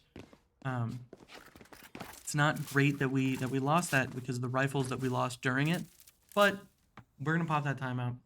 Popping this timeout is once again pretty standard timeout. I don't think that there's anything that needs to be said in regards to what they're talking about. Just, hey, what are we seeing? What are we not? All that, yada yada. looking at how these next fights will go, as we're getting towards the end of the round, if center wants the best possible outcome for this half, center is going to have to win 3 in a row. Not looking great financially. We do have that KJ ultimate, and we have the Seekers, but those aren't round winners necessarily. Of course, they can be, but they in no way are just guaranteed. And that's just to make it even by halftime. It's impossible for center to get a lead by the time that halftime is over. Or by the time halftime happens, I suppose. So I really think this may be less of how do Blimey and Pierogi play these ultimates, and it's more of how can we play around these incoming jet knives and showstopper. If we lose 3 to the showstopper, or even 2 to the knives of the showstopper, anything like that, if a lead is gained with one of these ultimates, it sets us back miles. So we have to make sure that as little as possible is given here. So we're going to hope that nothing massive happens. That's an unfortunate first pick. And doesn't get turned into a trade. And Raze is not that hurt. That's really unfortunate. It's 3-5. We do have 2 ultimates still. I'm not opposed to seeing these ultimates come out in order to win the round, but you really have to question, can they win the round? Snom gets taken out. They're not going to have a controller for this fight. They're not able to take out the Raze either. Or sorry, no, Blimey is able to take out the Raze. We're going to get the Jet. 2-3. It's looking a lot more possible than we thought it was. There's one in CT, there's one on site, and there's one on in Hell. So if we peek out, we should be able to see either site or Hell first. That Molly goes out from screens. We do see the Astra flash. They believe that we're still in heaven. Astra now knows that we aren't in heaven. And we can't quite finish off that Astra. Blimey is going to fall to that Astra. It's not impossible. 1-3 with Astra being hurt. Going to play a little bit far back. Going to take out that Viper. Going to take out the Astra. That's nice money-wise. It's nice money-wise, but you kind of hope to escape there. In the best scenario, I don't think that Blimey is necessarily able to... Was that Blimey? Am I insane? No, that was Pierogi. I'm great. I don't think that Pierogi is able to necessarily get that win. Whenever it goes down to the 1v3, it's very much just play for money. I don't think that's necessarily a bad thing on Pierogi's part. It's just, you know, you want to play for the money. Getting 2 is really nice because it puts them back money, but living is really nice because it puts you up about 3,000. It's kind of a selfish play, but, you know, I think getting 2 and then dying still gets you a lot of money. I'm not opposed to how that was played.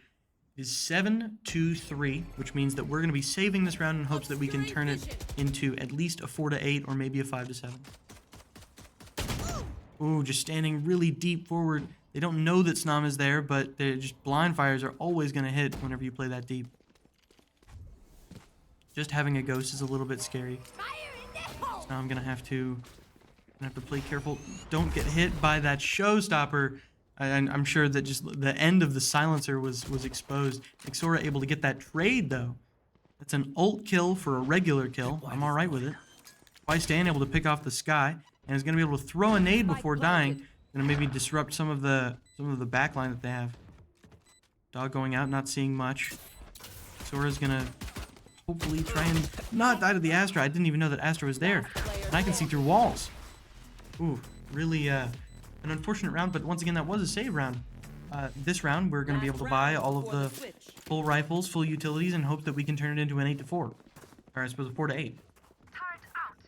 Having these ultimates, and using them this round, you have to use these ultimates. I expect to see 2 Astra walls in this last round. Hopefully we can get the pick on the Astra first, but just with how they've been playing, Astra usually isn't in the forefront a lot of these times, so I'm not expecting to see it. And I expect to see the Astra wall to cut them off, and then the Astra wall to get them in, and it's going to make it where nobody knows anything at all. We are going to use the Killjoy ultimate. They showed a little bit of presence on A, and we said absolutely not. Go ahead and rotate over to B for me if you don't mind. So now they're going to be debating, hey, do we go B? Do we go mid? Do we sit here and on A, and it looks like they're going to decide to sit there, but they've sent 2 in mid. Snam's going to have some opposition here. If they peek through it, Snam's in a nice, cheeky position. Seeing the Viper, taking out the Viper. That Jet did not expect that Viper to be there. Going to throw out the smoke, try and get out. A random spray, I do believe, is going to take out Snam there. It's 4-4, but 3 ultimates were just popped. Blades, Knives, Seekers, and Astrowall. We sent out Seekers of our own. Pierogi able to find that raise, but Pierogi gets taken out by the Knives. These Knives could be something really big that we have to play around. Ooh, able to do a lot of damage to that Astra and actually get it. Playing behind this wall, you don't have a lot of information. Xor able to get a pick.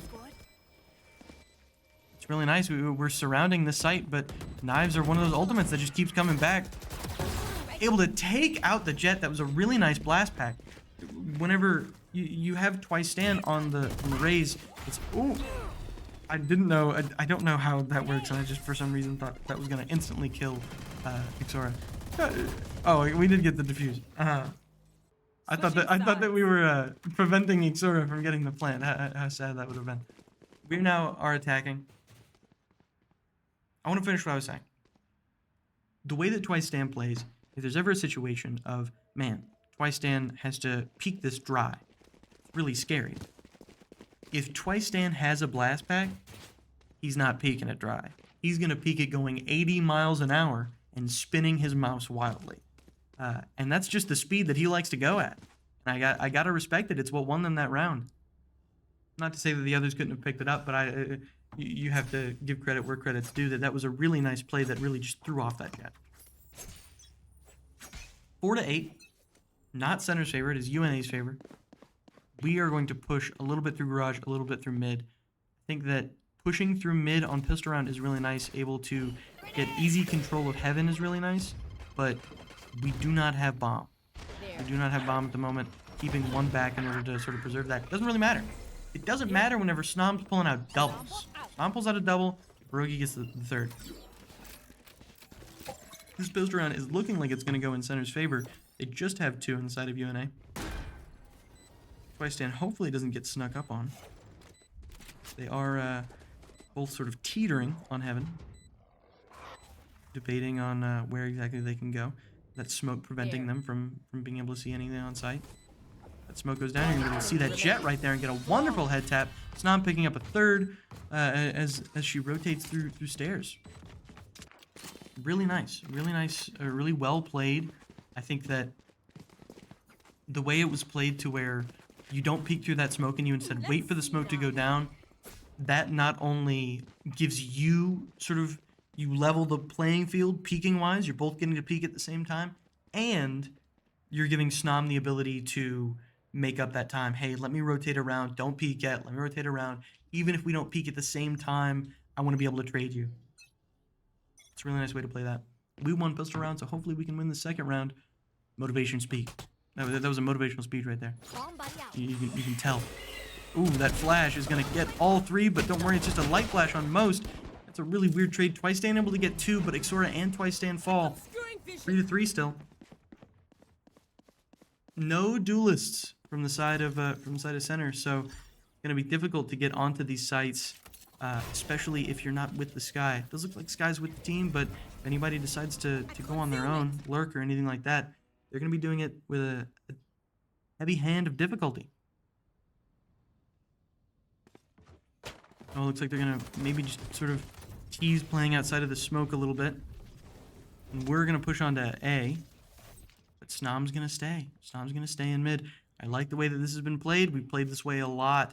And I don't think that the Sky's going to necessarily expect it. Even with the Classic, we hopefully get the Bulldog pick. And of course we do. They just don't expect Snom to stay. And Snom has stayed so much. They need to start expecting that. We do have that bomb down. Snom is still alive and is going to be able to rotate through ropes. Hopefully that this Jet doesn't quite expect it. We're going to be on site. We're going to be pretty healthily reinforced on site. Nice. Snom able to, by the skin of her teeth, take out that Astra.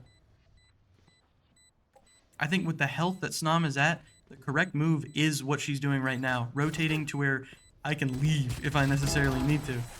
I'm able to get that last pick there. A wonderful second round. I'm curious to see whether or not we play this the same way that we played the first set of pistol rounds, to where we get that lead and then we just keep saving. And I think that is what we're going to be doing. Just maintain the saves, let those pockets get heavy. Let those pockets get heavy and let them just sit there until we need to sort of pull Vandals out.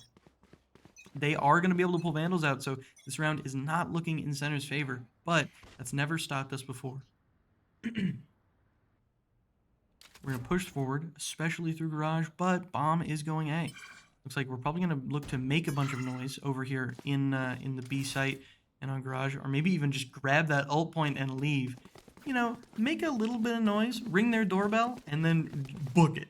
Book it. Ding dong ditch B site. That's what I want to see. We're going to ignore that ult point. We're going to hope that they've fully rotated. Of course, we know that they haven't. His Astra is just sitting in elbow and is going to take out Twice Stand. Is going to run away. So we do now have site control and we're able to plant this. No more charges left. That bomb is down. It is 4-5. So we're gonna play this really carefully, especially because this was a save round for us, if you don't remember. Oh, that nade is so well placed. It's gonna take out Ixora, and Snam is gonna fall as well. That concuss not quite finding Pierogi, but Blimey gets taken out. Pierogi able to get one, but only one. They're gonna get this defuse, and they are going to stop the sort of start that we've had at this half, making it 6-9. 6-9 is not bad, especially because we started this half with a four round gap. So now that we can buy rifles, this will hopefully go a little bit different. You hope for a little bit more kills, even though it's a loss. You expect the loss on that round, but you always hope to sort of drain them of cash in the process. So now that we have rifles, we're hoping that this is an even playing field, and based on how the rest of the game is going to go, or sorry, the rest of this half is gone, we can sort of use that to gauge how they've been playing and hopefully get the lead. We do have the lead in this half at the moment. That wall is going to go up from us. It's going to block off ramps, but we do know that there's still somebody on site. Similar strat to what we did last time, but we're going to expect where they are this time.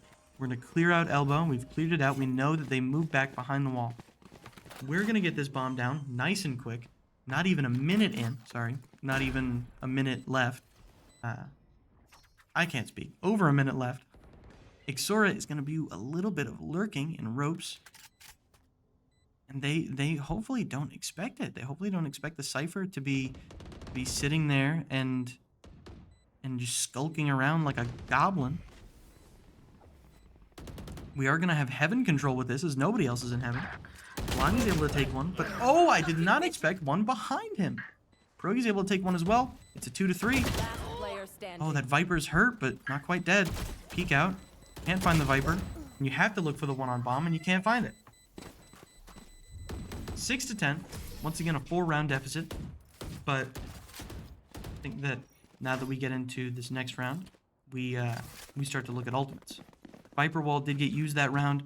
They will have Viper ult for this round, but the quicker that the KJ ult comes on, the quicker that those Seekers can be thrown out, the quicker that we can just get sort of more control over a lot of these fights. I think a lot of these fights we're losing to misinformation, or maybe not misinformation, but lack of information. And I really think that if we can get some of those bigger ultimates out, that would maybe change that. Alright, looks like we're going to try our hand at B. I don't know that we've tried that a whole lot this round. A whole lot this half, I suppose. Those flashes go out. Try and spot us. We are going to get spotted by that jet, and Twice Stand is going to fall. Half health, but they do have a Sky that can heal. We're just budgeting this round. Looks like there's a lot of handguns in Center's hands right now. Snom can maybe get behind this Astra. Maybe even behind this jet. Hopefully the Astra doesn't expect it, and it doesn't look like she does. Able to pick up a Vandal. That's really nice. 4-4, and Snom has a real gun, but Snom is going to fall to the one in their spawn. Swarm grenade out. We're going to push onto that site, and we're going to manage to get that bomb down. Once again, we've gotten bombed down a lot of these rounds. Getting onto the site is not the issue. It's holding that site. They're playing aggressive. They're playing really, really well into the retake. And it's a little bit scary. That camera can see heaven, so it's really nice. Sees one in heaven. 2 are going through elbow. 2 are going through heaven. It's a lot of utility that they're going to have to fight through. Bit using those dashes, using those smokes. Boombot disrupting a little bit of the information. Jet falls by Xora. Xora is going to fall to that Viper. And then too many people to look at. Oh, unfortunate that it's left to just Pierogi to sort of deal out as much damage as possible with that Sheriff.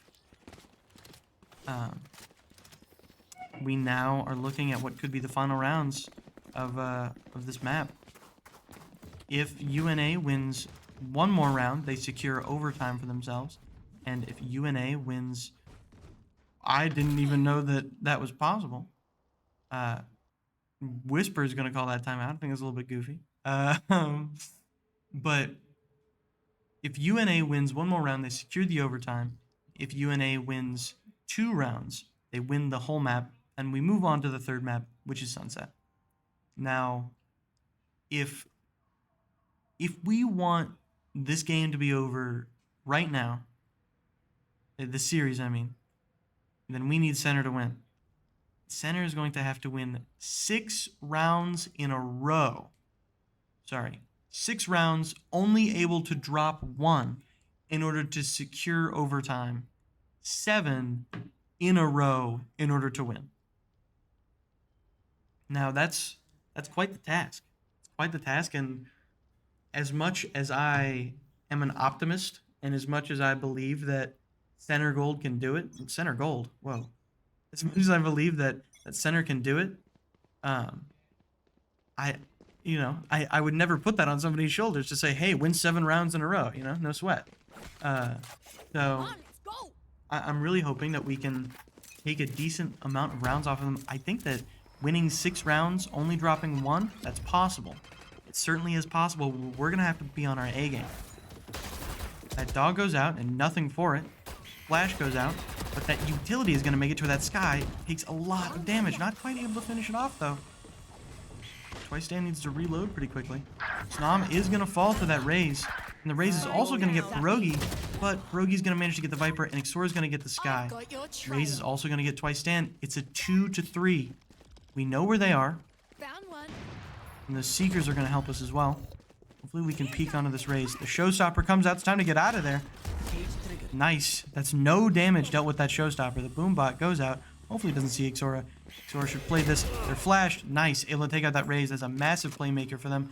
We need to grab that bomb still. I hadn't realized that we didn't have bomb. Good heavens. We have to grab that bomb, and we have to get onto the site. Now, while in the 3 seconds that we've been gone, they could have retaken site, so we have to fully clear this site again. Flash goes out, and we have to just hope that they're in CT or heaven. 30 seconds left. I like faking that. I like faking the plant in order to just see if they get aggressive on you. 2-2, but they have 2 really big ultimates. I'm curious to see if they use these ultimates to secure these last few rounds. Time to hunt. That dog comes out. We're looking somewhere. That dog goes out. The Aster Wall does as well. Xora is going to be concussed at the moment. Xora is going to peek out to the right. Hopefully catch them from behind. Sees the Jet. A nice spray from the Jet is going to make it where she's very inaccurate. And we can't quite finish off the Astra. Unfortunate. Astra did use wall there. And that, folks, is going to be our 1 loss that we're allowed to take. It's going to be a win for the defenders. We have to win 6 rounds in a row just to secure overtime. 7 if we want to win. Or no, sorry, 8 if we want to win. Because of how overtime works. 6-12. It's quite the feat. Quite the feat. Let's hope that that something happens along the line here that really, I guess, enlightens us in how we should play this. I think that there's certain strategies that have worked on an individual level, but I haven't exactly been able to monitor any specific groove that we've been able to get into as a team. They are going to Viper Pit mid so that we're not able to push through that at all. I kind of like the idea of show-stopping Viper Pit, but I respect holding on to it. Dog goes out, doesn't see the jet. They're gonna get concussed. Oh, that's just so much damage coming after a concussion to where you just can't back out of it. 3 to 5. 3 to 5 here. It's gonna be incredibly difficult. We do have Showstopper and we have KJ ult. We have to peek through here and we have to take out the 2 that are in heaven and then the 2 that are on site. Blimey does fall to the raise. So does Twice Stand. Pierogi does take out the raise, but Pierogi is taken out. That is going to be the second map going to UNA. We're going to go to the third map on Sunset. First, we're going to see the scorecard. I think that was a very different game. I think that they maybe got a few over on us that we didn't let them get in the last map. That raise is really becoming a problem. It's very apparent from Split. But we'll see how this all turns out on Sunset in just a few moments.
You can't do that. I'm sorry. Okay. Going into map 3. The map 3, the final map, Sunset. We're ready for it. We are attacking, which means we are going to be the red team. That's a little bit confusing, I understand. But we'll try and stay in our perspective for most of the rounds, so hopefully it won't be too off-putting. Now, something I want to say is that we've got some picks here. We've got some picks to go through. pretty standard from what we've seen from UNA. They've got that Omen. I say pretty standard. I don't think they've run most of these picks, actually. They are running a Fade, an Omen, a Breach, a Raze, and a Cypher. All really interesting picks. I don't know what the Sunset meta comp is, so I'm not going to say whether or not that's necessarily interesting or unique, but I do want to say that we have placed in Whisper in place of Process of Elimination. Tells me blimey. We've placed in Whisper, and I got a note. We are in fact running Ixora on Reyna. Had to do a quick spill management, I do believe. But we have run. We have decided to run Ixora on that Reyna. I am eager to see it. Eager with a capital E. I'm ready. I've been waiting for this Reyna all day, and it's a nice little after dinner mint, quite frankly. We've gotten through most of these games, and I'm ready to see you just dismissed through the competition. But that might not even be what it's called. I've just realized. Maybe it just says press E to dismiss, and I'm crazy. Ooh, that concuss goes out, and it doesn't get Twice Stand, but Twice Stand gets taken out from the Raze on the right. So does Ixora. It's a lot of flashes, a lot of utility sort of halting our team here. It is, it's going to be 3 to 4.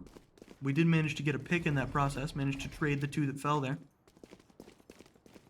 A lot of our smokes taken down. We didn't have a lot of stars to start out with for Master. That flash goes out. Omen is going to be there, but we're not going to focus on that right now. Snom's able to get one, but then gets traded. Oh, hopefully we can catch this Omen. We know that the Omen's there.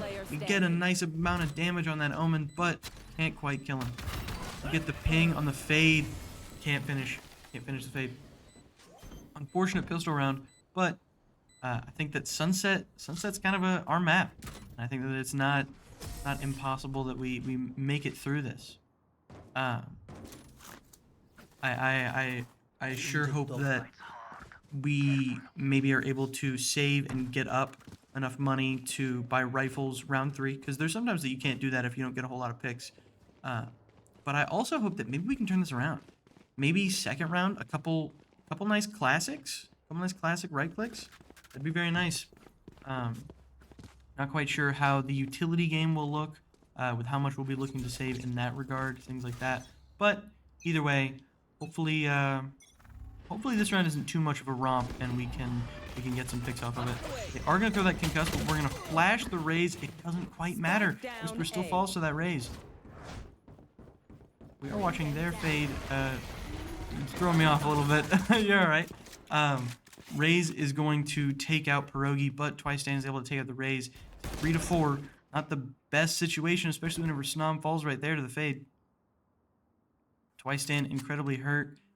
Ixora full health, but no shields. Only a ghost. They're still sort of hanging out all over the map. If Ixora doesn't peek to the right here, the Omen could take him out. Able to get a nice head dink on the Omen. Gonna push through and get blinded, but not quite find anything. Omen is going to get reinforced by his team. It's time that maybe we rotate around to B. Or we double down. I kind of like this. You know that the Omen's hurt. Maybe we try and push this. We can't find the Omen, but Ixora is able to find the Breach and then the Omen. Gonna have to back up. In order to avoid the fight with one, you have to run into the fight with another. Really unfortunate situation, but those are the first 2 rounds. I'm not heartbroken about it. Absolutely not. I know that this is a map that this team knows well, and they know how to play it well, and we've just now gotten our hands on rifles. Only just gotten our hands on rifles, and so hopefully we can see some more of the play that we're expecting here from center. Not to discredit UNA and all, they're playing these rounds very well. I think that this Fade especially is throwing us off quite a bit. It sort of has the aggressiveness that comes with Sky, with dogs, and sort of with an additional intel component. I think is really interesting that you can bring to Sunset. Ooh, not able to find that pick from Ixora there. And the Raze is going to get our Pierogi. Twice Stand able to pick off Cypher, making it a 3 to 4. A lot of these rounds are giving me deja vu. Twice stand, not gonna push that, not gonna push through that smoke, and deciding to hold on site. Gonna let team push on site. We're gonna get that bomb down. That bomb being down is nice. It puts them on a little bit of a timer. Taking that back. We smoke off mid, which is gonna let that. It's gonna let Astra walk right through. Sorry, not Astra. Someone else. Party's Spade. Nice. We're able to get 2 there. Twice staying able to get a 3K, picking off 2, the One raise and the enemy breach. remaining. Gonna manage to get 4, picking off that omen. Ooh, Snom did not want Twice stand to get that 5. Did not. We are being toxic to our own teammates right now. It's so sad to see it, but that's all right because it was a win. It was a win for center. They are going to have Showstopper this round, which is a little bit scary. We've seen that the Showstopper has been a little bit more of a component than it normally is. Just getting those random blasts into big congested areas is really nice, as both of these teams have been playing not very spread out, and they're sort of playing all together, and it makes that Showstopper really nice. Pushing onto B site, the whole team, but Snom's going to be lurking a little bit. I kind of like that. I like Snom lurking because you can have the Astra anywhere on the map and still be able to smoke while also being really aggressive. We're going to dash onto the site and not quite get that smoke deep enough in order to sort of deter that Cypher. Cypher's going to get out of there. We're going to run through all the trips. We are going to have site control, but we're down 1. Our duelist. I think playing this defensively is probably the way to go, unless Ixora can go a little bit crazy. We're going to get that wingman back. Whisper is going to have that Gecko utility back in just a few moments. Now I'm getting concussed, able to take out that Omen. There's a lot in mid. We're going to have to play this really weirdly. It's a big flash, getting a lot of damage. Whisper able to pick off 1, but Snom not able to get any more. I think that having to back up here, like I said, play defensive. Absolutely play defensive. That Showstopper's out, and you have to be scared. It really is something that you can't just let it hit you for no reason. So playing back is the only way to play that. Whisper and Ixora fall. Just Pierogi here. Pierogi finding 1, not able to find the second, or stop the defuse. I think that's maybe about as good as a hold that you could have had there, with the Showstopper making everybody back up, as well as the really, really congested push through mid. It was really weird for Snom to have to play around that, to where if Snom peeks forward, you're peeking into 4, but at the same time, we just got like a triple flash. So I feel like I need to push off this, and it's such conflicting feelings, really. We are going to have 4 ults. They're going to have the Fade ultimate, so they're going to be able to ping us and sort of disrupt us a little bit once we get on the site. But we're going to have Jet Knives, we're going to have Astra Wall, we're going to have Gecko's Thrash, and we're going to have that Reyna ult. Called Empress. That Thrash comes out instantly. The Knives come out instantly as well. Thrash is going to get 1 in market. The wall goes up, sort of blocking off that intel. We're not going to be able to get much from that Thrash. It's really unfortunate that we weren't able to get much, but they are going to use we are going to use the wall, and we're going to use these knives, and we're gonna see how well we can play this, especially into the Fade ult. Fade ult goes out, and that's just a lot of stuff to be looking at. We're able to hit that Fade with a little bit of knives, but not really able to do much beyond that. Snom able to find the Omen. That flash goes out. Snom hard flash, can't see any of this. It's just 2, but we're able to get a decent amount. Just Whisper, we have to play for bomb. Able to get 1, down to a 1v1. Blast goes out. Oh my god! Whisper with the 3K. What a lovely headshot onto the man on the spike. That was fantastic. You know, I was just about to say it's a 1v1. He's throwing that utility. You have to just wait for that the bomb taps. You have to wait for the bomb taps, and I think he taps the bomb, and Whisper says, if you've tapped the bomb, that means your gun's away, and I'm gonna head tap you. And I love that mentality. I absolutely love that mentality. I love that confidence that comes with that peek. That is not a peek that you're allowed to do nervously. That is I'm going to get the kill now, and I absolutely love that. Now, I just want to talk about those ults. We used 3 ults there. We used Wall, we used Blade, or I keep calling them Blades. We used Knives, and we used Thrash. We didn't really get a lot for Thrash, but we won the round, so I'm going to say it's 1 either way. We are going to get the other 2 ults this time. We're going to instantly use that Empress and try and push onto site. Nobody's going to be on site, though. They're all going to be in mid. Pierogi's going to have to contest against 5 right now. Pierogi's going to decide to back it up. That's way too many people to contest against. We're probably going to lose this Empress just because of how long it's taken for us to actually run into any competition. Pierogi is a little bit low on health here. With no healers and no sort of way to get that shield back, we're sort of hoping that maybe we can get some picks going into this. They're being very just hyper aggressive. We lose that Empress. If we want to pop an ult here, we have to get a kill, and it's just going to be an intel ult. Now I'm able to find one. It's really nice. Twice able to find another. Pierogi it's taken out by nades. Nice. Whisper getting another one, and Twice getting the 3 to finish that off. That was really well played. We do unfortunately lose. We lose our Cypher there, and that's not what you always want to see. But at the same time, I'm sure that Pierogi is fine with, on occasion, dying as Sentinel on attack, if that means that you're going to win the round. Pierogi does have ult in this next round, though, which means that Pierogi is going to be a really big player moving forward. Pierogi can get a really well-timed... I was about to call it by the voice line that he says whenever he can't find a corpse. If you can't find that ping, then it's really unfortunate. And so you really want to have Pierogi play forward, or you get a pick on site and then allow Pierogi to, almost able to get the plays. Allowed Pierogi to be able to get value out of that ultimate. Able to stop the ping. They're not going to be able to play off that. Twice able to push through this, but they know that this Cypher has been known to set up on B on occasion, so I understand the hesitancy to just dash onto the site. Absolutely understand that hesitancy. Especially with not that many teammates, not that many reinforcements. Twice is going to find that raise. Pierogi is going to find Fade. We're going to throw that util on site. We're going to look to make a move. Wingman's going to plant that spike. We're going to throw the mosh pit while we go to do other things. There is a Cypher right next to you, Snom. Really unfortunate. You know, live by the sword, die by the sword. Snom is sort of known for pulling that. Nice. Taking out the Omen. Can't quite find the breach. Twice does get taken out there. They have no duelists left. 3-2. I think that breach got flashed there. That breach flashes out, but doesn't peek off of it. There is one right behind Whisper. It's down to a 2-2. With util out, that breach is going to take a little bit of damage, but it's going to concuss. And in the movement inaccuracy, Ixora is going to find that pick. There is still one more. We've got Pierogi off the site, and we've got Ixora on the site. If he taps that spike, I expect Pierogi to just spray through. We do have to push it. Nice. Pierogi able to find that. Absolutely fantastic. Not able to get out, which is unfortunate, but that's fine. We still have the Cypher ultimate. Once again, it's one of those very, very specific ultimates that are like, hey, if there's not really a good time to use it, don't use it. Seekers, man, there's 2 people left. I want to know where they are. Pop Seekers. I want to win this round.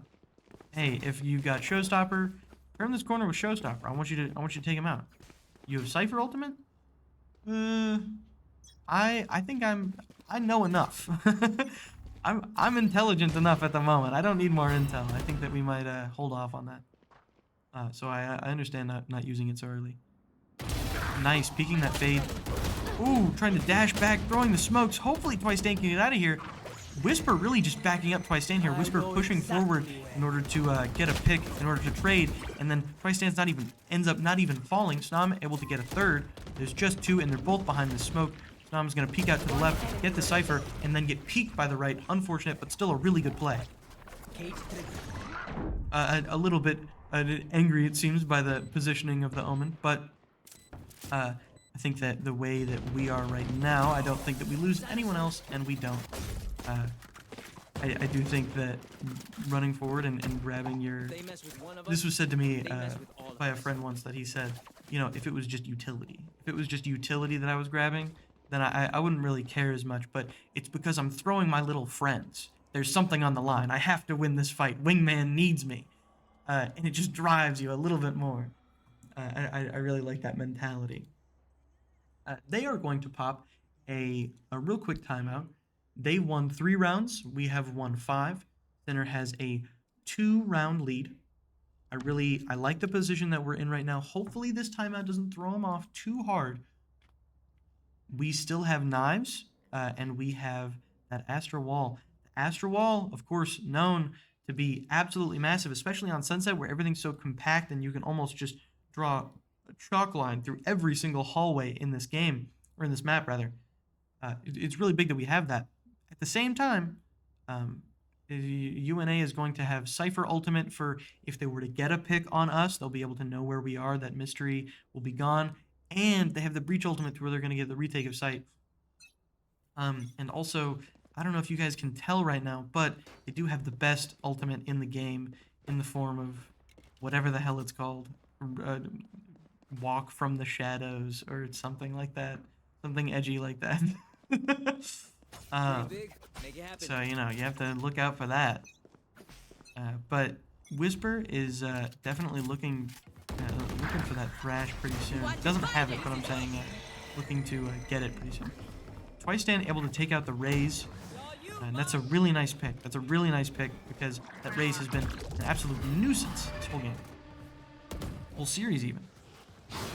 That Prowler is going to spot Whisper. We're going to want to back up a little bit. The Omen smokes are just a little bit too volatile. The wall is nice, but we can't really just peek through this choke whenever they're all on our side of the wall. They end up getting a pick on Twice Stand, evening it up. I think Snom playing mid here is really scary because, you know, if they're rotating through A, then it just means that you're putting your back to a lot of them. That Breach on the right doesn't quite know it. Ooh, nice. Whisper able to save Snom's life. I am going to say that the Whisper is somewhat of the trade MVP here, just trading people before they die. That flash goes out and is going to let you know that they're there. Oh, but pulling out the util at the exact wrong time. Unfortunate. That ping goes out. Doesn't quite ping Pierogi. Sora's going to find one and going to heal off of it. Not going to need to dismiss. Time to plant. Pierogi's going to get that spike down. It's just Omen, and he's in CT.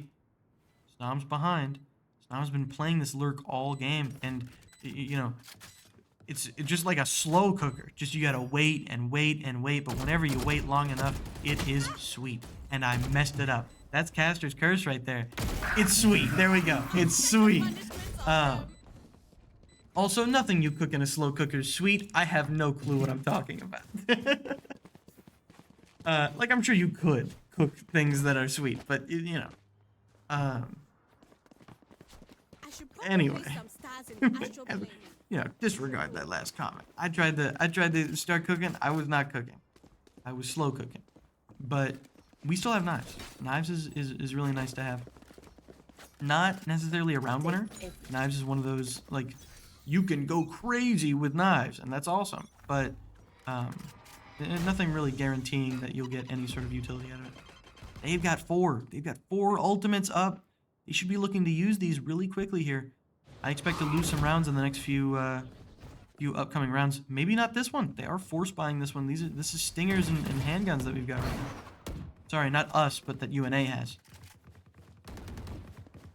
If we showed presence on B, we let them rotate over to B because we haven't been rotating this map. Matt, I remind you, we have been steady sticking to the point that we picked at the start of the round. We've moved all the way over to A. There is one on A, however, that we have not noticed. Just sitting on site. That Breach is getting behind all of us. Is going to take out Whisper. Might even get another one. We don't quite know where he is. There we go. We found out where he is. Twice Stand able to take out the Breach, but Ixora dies in the process. It's still a 3-3. Nice. Another stinger down. That Fade falls. Ooh, maybe jiggle peeking a little bit too much. That inaccuracy just really threw us off. 2-2. We just got pinged. We got pinged, and that Showstopper is going to take out Pierogi. We're going to have Twice Stand is going to have to kill both of them. Stuck in those mollies. Not able to get out of those mollies. Really unfortunate. Raze is going to get a 4K. And while, you know, a win is a win, and we killed a lot of them, Raze getting that 4K is really unfortunate. That was, 1, a Thrifty, which means that 2 of their characters just got Vandals that didn't have Vandals before for free. And also, because of the fact that one of them got a 4K, it means that they're going to be that much closer to Ultimate. They used Ultimate that round.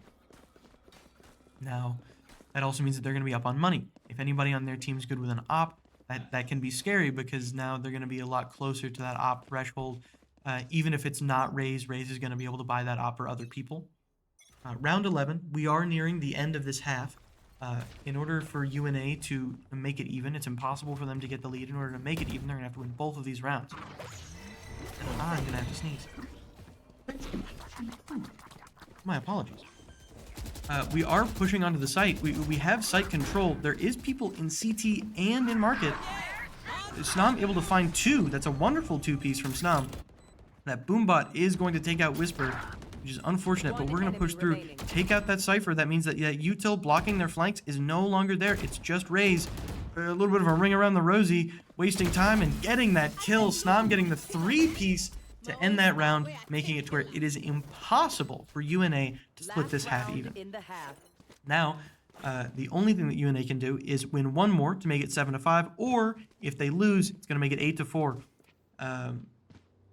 8-4 on Sunset is really scary. I'm going to be honest. I think that this is a map that we have we've done a lot of practicing, a lot of training on, and we're really good at this map. We're especially good on attack side, so it's nice that we've gotten this lead, but I think it's maybe a little bit scary for UNA just to have such a disadvantage if they were to lose this round. We do have those knives. We should be looking to pop those pretty soon. We get pinged, and so we're going to have to get rid of that. With the, pinged by the camera, so we're going to have to manually get rid of that. Dashing onto the site. That wall is going to block off market. They have to push through this wall in order to get onto the site. Astral Wall is the only ultimate that we really have, other than knives, of course.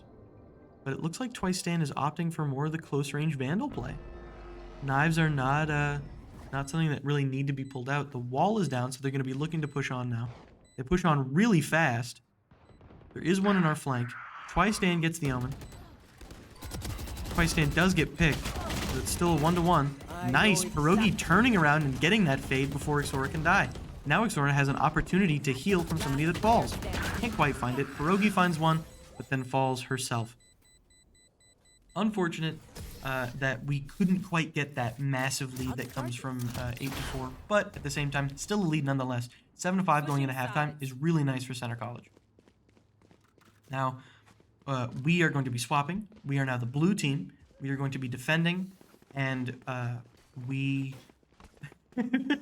going to be defending, and I think that we run a really interesting defense on this because we like to run the Cypher on B just to absolutely shut down that site.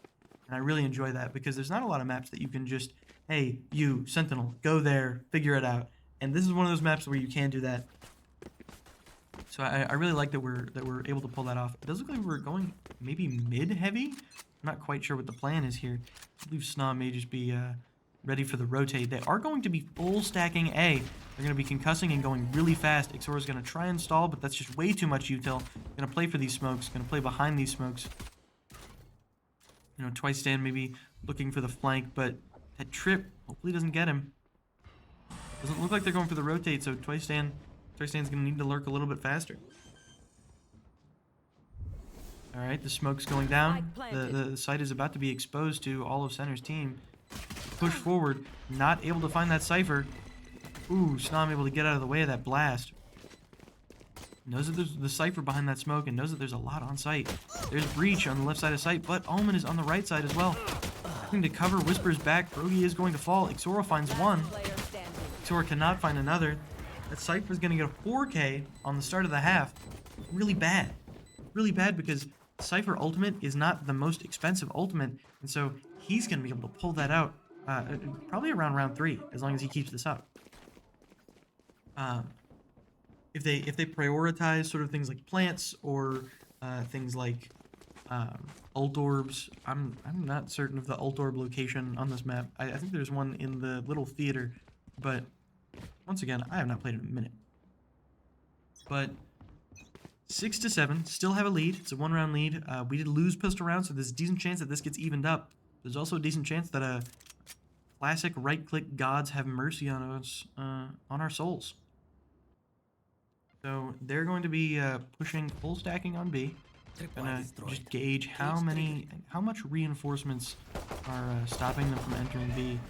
Oh, that ping is gonna hit Pierogi. That's a really unfortunate ping. Xora's gonna get blinded. Gonna have to back up, give that space. Twice Stand is gonna fall to a bulldog. Spike planted. Wingman goes off. Oh, and we get the concuss on the raise, but we're not able to find anything for it. Whisper's gonna peek out. Can't find the Omen. That's so many people to look at. And you're hoping to get so many kills here. Ooh, able to get a nice head tap onto that raise. Always having to check your back. Always having to check to the right because they could push to the right because they have sight control. Alright, there's one. Oh, getting pinged and then instantly peeked. You know, really unfortunate. Apologies. Really unfortunate that we lost that pistol round and it in turn made it to where we lost the second round. It was really unfortunate that that happened, but at the same time, like I always say, third round is where the real fight is. If you want to think about it like this, us getting the 7-5 lead was just to make space for in case we lost pistol round. It is now even 7-7, Obscuring vision. and we're gonna have to try and see if we can't beat them on defense in a real round now that we all have rifles. Concealment. I'm not quite sure what their setup is, if they're looking to save here. They're being pretty aggressive. Ooh, showing presence right there in B, and not finding Pierogi, but they do find Snom. Twice Stan able to get their fade in return, but then Twice Stan getting picked. This is a 3-4, but that ping is lovely. Pierogi's able to get one and gets traded herself. Then Whisper falls. It is just Ixora gonna have to take out 3 and defuse. One in mid. There's the Cypher util out. Can't quite find it though. Able to do a little bit of damage, I think. Not quite. But you're gonna find that raise and you're gonna full heal. Ooh, looking deep, looking for this breach. Breach just has a Spectre. The closer you get, the more dangerous. Gonna knife peek out and gonna, oh, luckily find that. Doesn't have the heal. Gonna have to take this fight with no util and no health. One bullet is the end. Just looking at the wrong location with no intel, it's impossible to know. And that third round is going to go to UNA. UNA purple. I just remembered they have a color. That is going to mean that they take the lead on this half. But at the same time, there's still plenty of room. Plenty of room for us to even it up and then take a dub. Round 16, which means that we're getting kind of close to considering like, hey, let's start doing the math. How many rounds until they sort of secure something on us? I think that the way that we've been playing maybe needs to be swapped up. They're running pretty sporadic different compositions and play styles, and so maybe we need to be as sporadic or maybe more uniform. That ping is going to get us. Twice staying able to find one, but then getting concussed. Hopefully can hide in the smoke. Able to hide in the smoke and get behind the raise. That's a fantastic two-piece from Twice Stand. Now I'm getting another one, but Ixora does fall. Only two for UNA here. Both on site, planting the spike. Able to ping the breach. Pierogi doesn't have a great gun. This was a little bit of a save. But this Bucky, ooh, I was hoping, Whisper. A little bit too enthusiastic. With the Bucky. You know, who can blame him? The Bucky, it takes you over. Evening it up 8-8 on a thrifty. That's really nice. I can't see them yet. 8-8 is going to make it to where we are now going to have the lead financially, I do believe. I think that we are going to be able to sort of use our pretty even ults. That's Cypher ultimate, Raze ultimate, for our Reyna ultimate, Astra ultimate. That's a big team fight, and then that's a big offensive ultimate. So I think this is pretty even, but I think we'll have the lead financially, if I'm not mistaken. They are going to be playing much more spread out this time. They almost have a defender default sort of lineup here, where they've sent 2 mid, 2 A, and 1 B, with the Sentinel holding down B, which is really interesting. They aren't exactly pushing anything super deep up, and they can't really because of this Astra wall. The only thing that they're really pushing is mid here, and because of the fact that we can sort of hear them in mid, we're going to start to smoke mid, we're going to start to prevent them from pushing on. They're burning a lot of time here. We've hit a minute, and we haven't showed any presence on any site from UNA here. Snom is playing really forward here in this Owens mode. I think maybe they got a glimpse of Snom at the last second. That concuss goes out. I don't think they're going to play off that, though. I think that's all right. Nice, Pierogi able to find that raise. Ixora able to find the fade and the breach. We're going to get some pings out, but Twice Stan is going to be able to stop that Cypher. Only one left is Omen, and it doesn't matter. Ixora is going to find the third in that Omen. That was an Empress, and while I do not feel like we needed the Empress, that was very much a fantastic 2K into a 3K from Ixora. I don't think we needed that. I think we needed that Empress, but at the same time, it was cool. It was cool, and you were a little bit faster doing it. So I'm not opposed to it. They're gonna pop this timeout. Them popping this timeout is hopefully an indicator that they're on their heels. I say this that this timeouts can either be motivators or they can be something that stops your momentum, and I really hope that we can use this to be a motivator. I really hope that center is able to say, hey, they thought that they knew what was going on, and we've scrambled their brains. We've absolutely scrambled them, and so let's see what they do next. Let's try and react to it.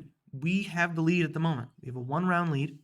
They need to win 1 round in order to even it up, and then I think once this round is over, I will start to consider how many rounds until one team wins / secures OT after this round, once it goes 9-9 or 10-8. But the jet knives are something that we have. It's the only thing that we have at the moment in the way of ults, and it's not that big. And no diss to Twice Stan, but just jet knives are not a winning ultimate necessarily. They're gonna push pretty heavy through A. They decide to push fast. I don't know that Ixora is going to be able to make it out of there in time. We are able to sort of flank around them. Not even really flank, just play sort of a wide angle, take out the raise. And then the same exact thing on the other side. Hey, look over here. Just hey, what's this on the left side? Oh, your raise is gone. Oh, what's this on that side? Oh, your Cypher is gone. That's really unfortunate that that's happened to you. Snom finds the Omen, just being more aggressive. The more you go into the left, the more that Snom's allowed to play from the right, and the more you go into the right, the more that Ixora's allowed to push you. This is not a great sort of dynamic that you've got going right now. What a wonderful round! Snom and Ixora just cleaning house, quite frankly. That was like tapping on their left shoulder just for you to be on their right side. That was fantastic. All right, well, yeah. Now that they've won that, like I said, I will talk about. We're in the end game now. We're very much in the end game. Round 19. If center were to win 2 more, it secures overtime for them. If they win 3 more, then it means that they win. In order to do that same thing, UNA is going to have to win 4 rounds in order to secure overtime. And that's only with 3 losses available. So now I'm playing really deep again. Ixora also plays deep, but isn't as lucky, and so we're gonna be down 1. It's 3-4. Ixora doesn't get the pick, but Snom does. Oh, that flash goes out, and Whisper just getting hit with so much utility. It's Fade ult going out as well. We are behind them. We take out their Omen. Whisper's able to get the raise before falling to the breach, and then Twice Stan able to get the breach. We've changed this. This is in our favor now. Fade ult no longer in play. They use that. One enemy Ooh, remaining. unfortunate that Fade was able to get Twice Stan here. It is just Pierogi. Pierogi does not have the bomb, but it sort of knows where the bomb is. I'm not quite sure that there's certain where the whereabouts of it are. They might think that Fade has it. Fade needs to grab the bomb and get on the site. Unfortunate. It's just a matter of who can hit that head tap. It really is just a matter of who can hit that head tap. It's unfortunate that we couldn't, but I think it's quite all right, especially because now we've got ultimates. This could be the start of something pretty big here. They have ultimates, but as you can see, we have 3, and they have 3 and a party balloon that they can pop in front of us if they so chose. So we can run Thrash. We can run that Thrash and either just stall them. If we ever have like a really close time round, then Thrash is just an absolute demon whenever it comes to stalling for time. Knives, we can use those knives if we were to fall in rough times and need an eco round or anything like that, need more of a long range weapon. And the Cypher ult. Rogi gonna need to back up here, caught in that breach ult, gonna need to back up. Snom does fall to the Cypher. Twice Stand seeing that ping. Fade enters the smoke. Twice Stand's gonna be able to get that pick, but not really able to get much else. Not sure that they were all on site, and so when peeking out, just got peeked by a handful of people. Crash is gonna get that raise. Ixora looking to play off this. Get the raise. Bam, fantastic. You've evened this up. You can sort of push forward, get intel. Wingman's out. Wingman didn't go for the defuse there. Go for that blind. Peek out of the smoke instead of trying to defuse. Able to get that omen. A nice pick from Ixora, but Whisper does fall. Ixora getting the next one. That's a nice 3K from Ixora. Very nice 3K from Ixora, and that is going to make it to where it's 9 to 11 in Center's favor. I think this is really nice. Center only has to win one more. Center wins one more, they secure an OT, and if they win 2 more, then that means that they secure the win. And I really like that. I think that us having this lead is something that we need because we're definitely not immune at this point. It's very much I can't even count in my head how many different times a 10 or like a 9 to 11 or even a 9 to 12 just gets blundered, and the people who were 9 ended up winning. All right, looking to play a little bit aggressive here. Snom is really deep, hit with a blind. They peek into the smoke, able to get the fade. It's really nice. 1 down off the rip. I'm looking to stall with these smokes. I think Snom playing aggressive in these smokes is really nice, but it's really risky too. Oh, but that gave wall. Snom now has wall, and if they want to push onto the site, they're not going to have any sort of audio to do it. Snom playing deep, so that if they don't clear that small little triangle in the back, but Snom peeking out exposes herself to that raise. Oh, that's a lot of noise being made from Twice Stand. It gets that Cypher to turn around and look at him. It's really unfortunate, and that Cypher is actually going to use that kill in order to pop ult and get to know where everyone else is. That was maybe a little bit of a blunder there. That was a little bit of a blunder with the glide. Just not being able to get that pick is really unfortunate. This Omen is hurt. Oh, please bring your gun out, Ixora. That's incredibly scary. Not able to find that pick in the Empress. That's not great. We're using a lot this round, and it doesn't look like it's going to be a win. It's not impossible, though. Whisper's going to have to pull out 4. That Wingman goes out, gets the concuss on the Omen, find the Omen, can't find the raise.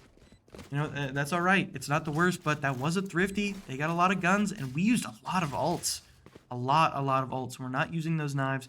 Not that they're necessarily a game winner, but still. Proactivity is still something that we should keep in mind. If those knives would win us around, we should think about that. I can't really name a specific point where they would, but, you know, just something to keep in mind. Center needs to win 1 more round to secure the OT. UNA needs to win 2 more rounds. And if Center wins 2 more rounds, they win. I'm a little bit nervous. I'm quaking in my boots. Like I said, we are not immune. It's a hell of a lead, but we are absolutely not immune in any way. So now I'm playing really deep in astral form, a little bit scary. Ixora pushing a little bit farther, both gonna peek, and neither able to find anything. Snom and Ixora fall at the start of this round. That concuss goes out and hits Whisper. Whisper gonna have to back up, give space. Everybody else rotating to help. Hopefully this 3 to 5 can be converted a little bit. That teleport goes out. Maybe they caught a little bit of a glimpse of Whisper, or at least they're holding this to where if they would. Valor gets stopped. Omen is on top of this box. I don't know if they'll be able to predict that. Whisper deciding to push from the right. Cypher is there, gonna have to push through these trips. Hit the trip, pushing forward. Hit the fade, get the fade. It's really nice. Twice Stand able to get the breach. Twice Stand is gonna fall, but Whisper's gonna fall as well. You're able to get 2 there, but Snom and Ixora falling at the start of that round is absolutely... you're almost dooming your team. Like I said, playing really deep it's really nice. It's really nice to be able to do that and get those picks to start off with. And it's funny, you know? I'm always down for the funny plays. But at the same time, it's risky. Risky. Absolutely. And none of you are necessarily able to really play off of, and you know, both of you are dry peeking. Maybe Ixora is peeking with I, but I don't think that he is, because Ixora wants to preserve that sort of anonymity, that stealth that comes with that peek. we pop this timeout. I think this is a vital timeout. I think this is an absolute vital timeout. If we can manage to sort of rally together, win 2 rounds, that would be great. Taking it to OT is scary, but I think that our attack is really nice at the same time. So, on one hand, if we lose the next round, I invite the OT wholeheartedly because I believe that that will hopefully lean it a little bit more in our direction. But if we win the next round, I wouldn't be the maddest about just taking it all the way home. Once again, knives. We have knives. It's one of those things. I don't want to rag on Twice Stand too much about holding onto these knives because knives isn't a massive ult, but you could almost treat it like Showstopper, like this exactly right here. Treat it like Showstopper. Just pop it so that you have it, and then do a random peek, throw some knives, get some head taps, things like that. A really big part of Jet utility is being confident with those knives, and I think Twice Stand is just a little bit hesitant to use them. But also you can have the mindset that if you have them and you're not great with them, then pop them. You know, like they're not that great of an ultimate if you're the one playing Jet. Ooh, able to push forward, getting a decent amount of damage on yourself, and I don't think hitting that Cypher at all. But Pierogi is going to find the raise. That's massive. That raise has been a nuisance all series, and I think that getting that raise out in this round is really important. I don't like this. I don't like this peak at all.